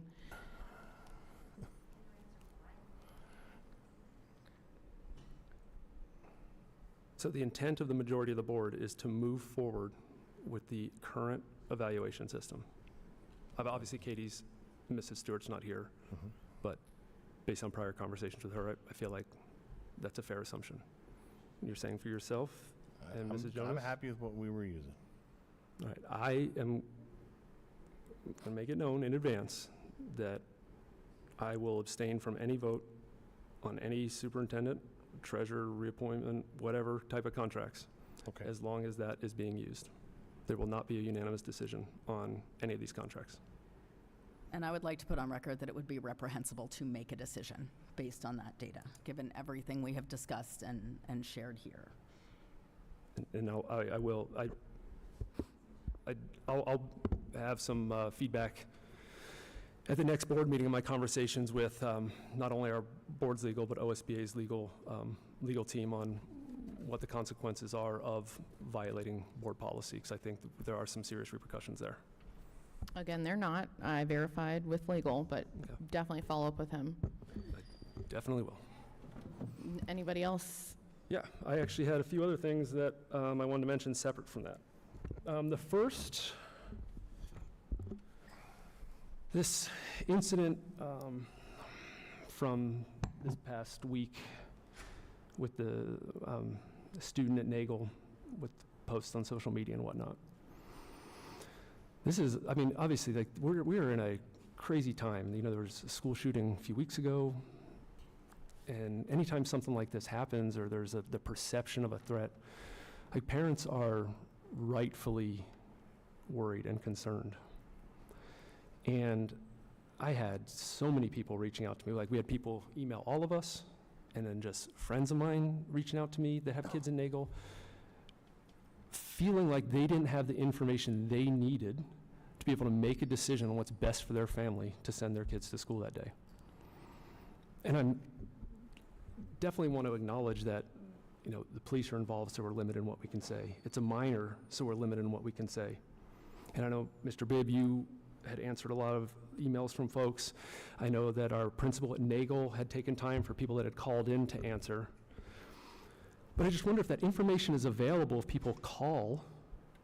Why can't that information be available more publicly? Like, I guess I just don't understand. Again, trying to balance this, what we can say versus providing parents with the information they need to make the best decision and the safety for their family. I don't know that we walk the right side of the tightrope on that one. So I guess when these type of situations happen, what are our guidelines or procedures in terms of guiding us on what we communicate?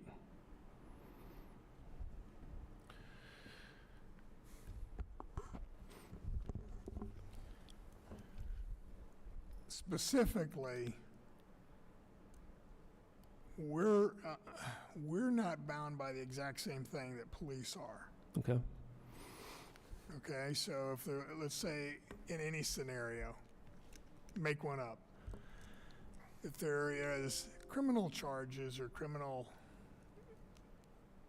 involvement and they file those charges, those become accessible to the public. If it's a minor, which more often than not, in our world it is, then that child cannot be identified, typically, okay? We're under FERPA, which is the Family Educational, it's Privacy Act.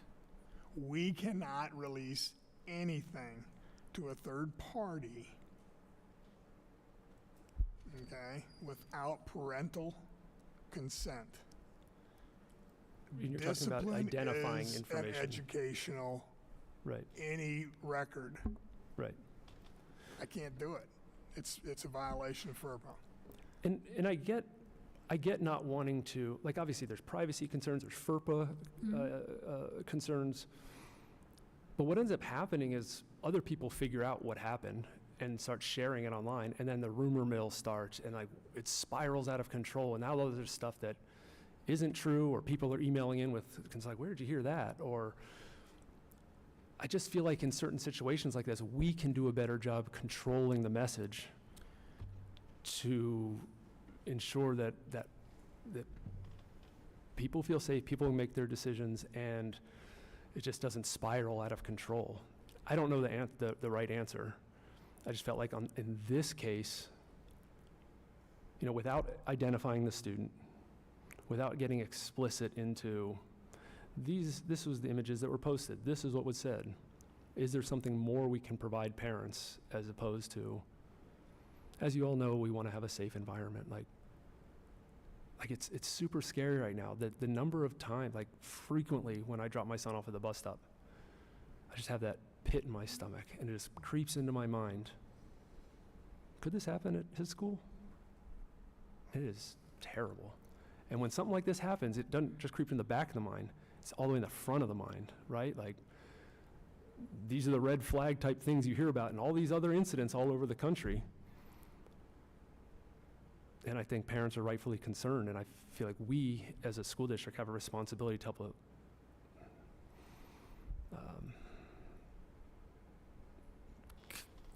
provide the information so they can make their decisions that's best for them individually. I don't know what that is, though. Well, we can provide information, and we do understand the sensitivity of it. And I would imagine anybody behind me and every building principal feels the same way I do. If there's anything that makes us not sleep well, that's it.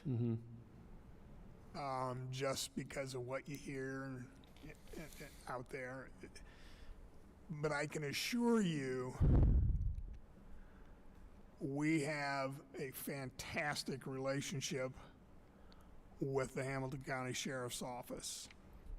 And they move heaven and earth when we call.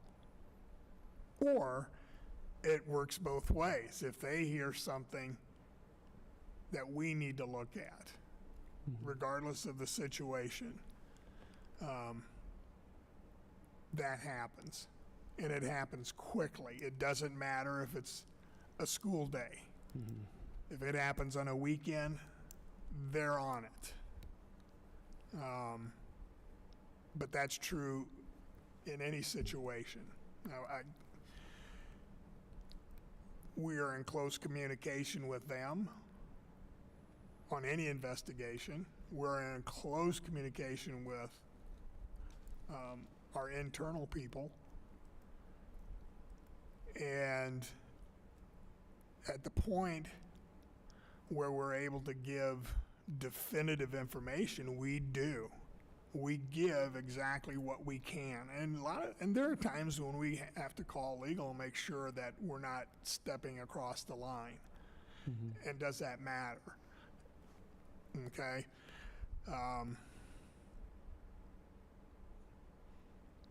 So no, I get what you're saying, but I also understand what we're allowed to say and when we're allowed to say it.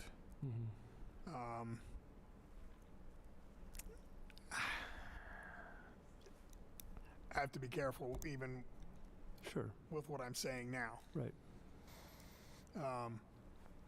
Because there's incidences that will happen.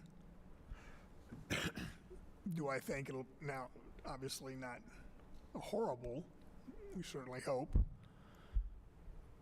And based on what information that we get when we investigate it, again, two prongs. Is it criminal in nature? Is it a code of conduct violation? Depends on how much emphasis is put on one versus the other, but it's a collaborative effort. It has been since I've been here. I'm sure it was before I got here. It will continue. And we will work very closely with our sheriff's office and investigative units. And it's definitely comforting that we have that relationship to respond quickly to these things. And I mean, I guess my ask is just continuing to try to find ways to communicate with parents as we get more information, as it evolves, so we can help provide all the information we can. And every incident's unique. But also, I do think it's just social media, but like there's PTO groups, there's dozens of different groups related to our school district. And that's when information happens, or they hear something, or an email comes from a teacher, whatever. Like that's where they go to ask people about it. And it's just dangerous, I think, when it just gets spiraling in those things and misinformation starts spreading and people start getting identified, and it's like, whoa, what's happening? So I don't disagree with that. I think you have to look at where you're getting your information and realize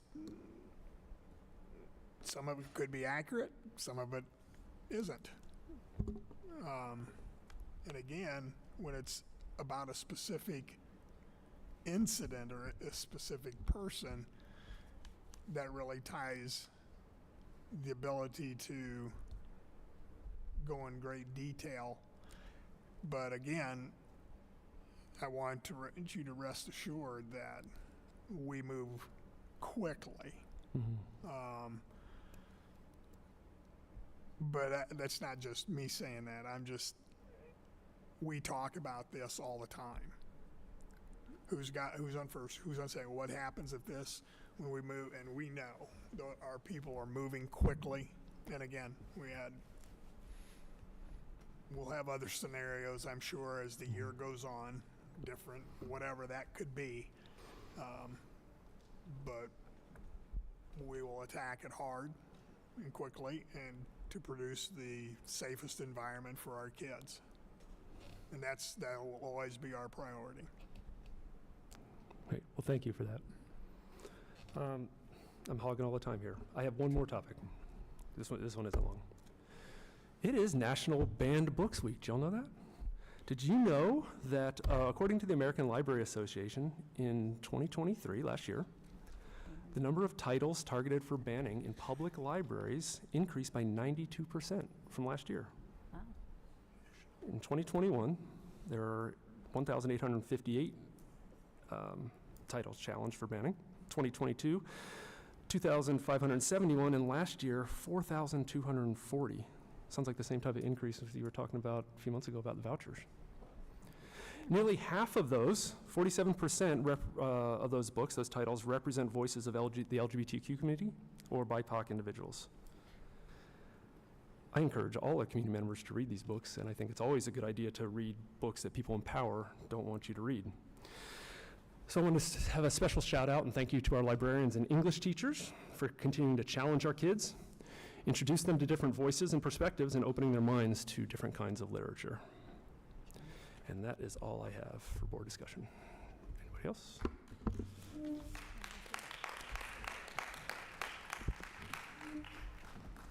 All right. The next board meeting is October the 16th, 2024 at 6:30, Mercer. Can I get a motion to adjourn? I'll make a motion to adjourn the regular meeting of the Forest Hills Board of Education. Second. Dr. Yes. Mr. Bibb? Yes. Dr. Simmons? Yes. Mrs. Jonas? Yes. Thank you.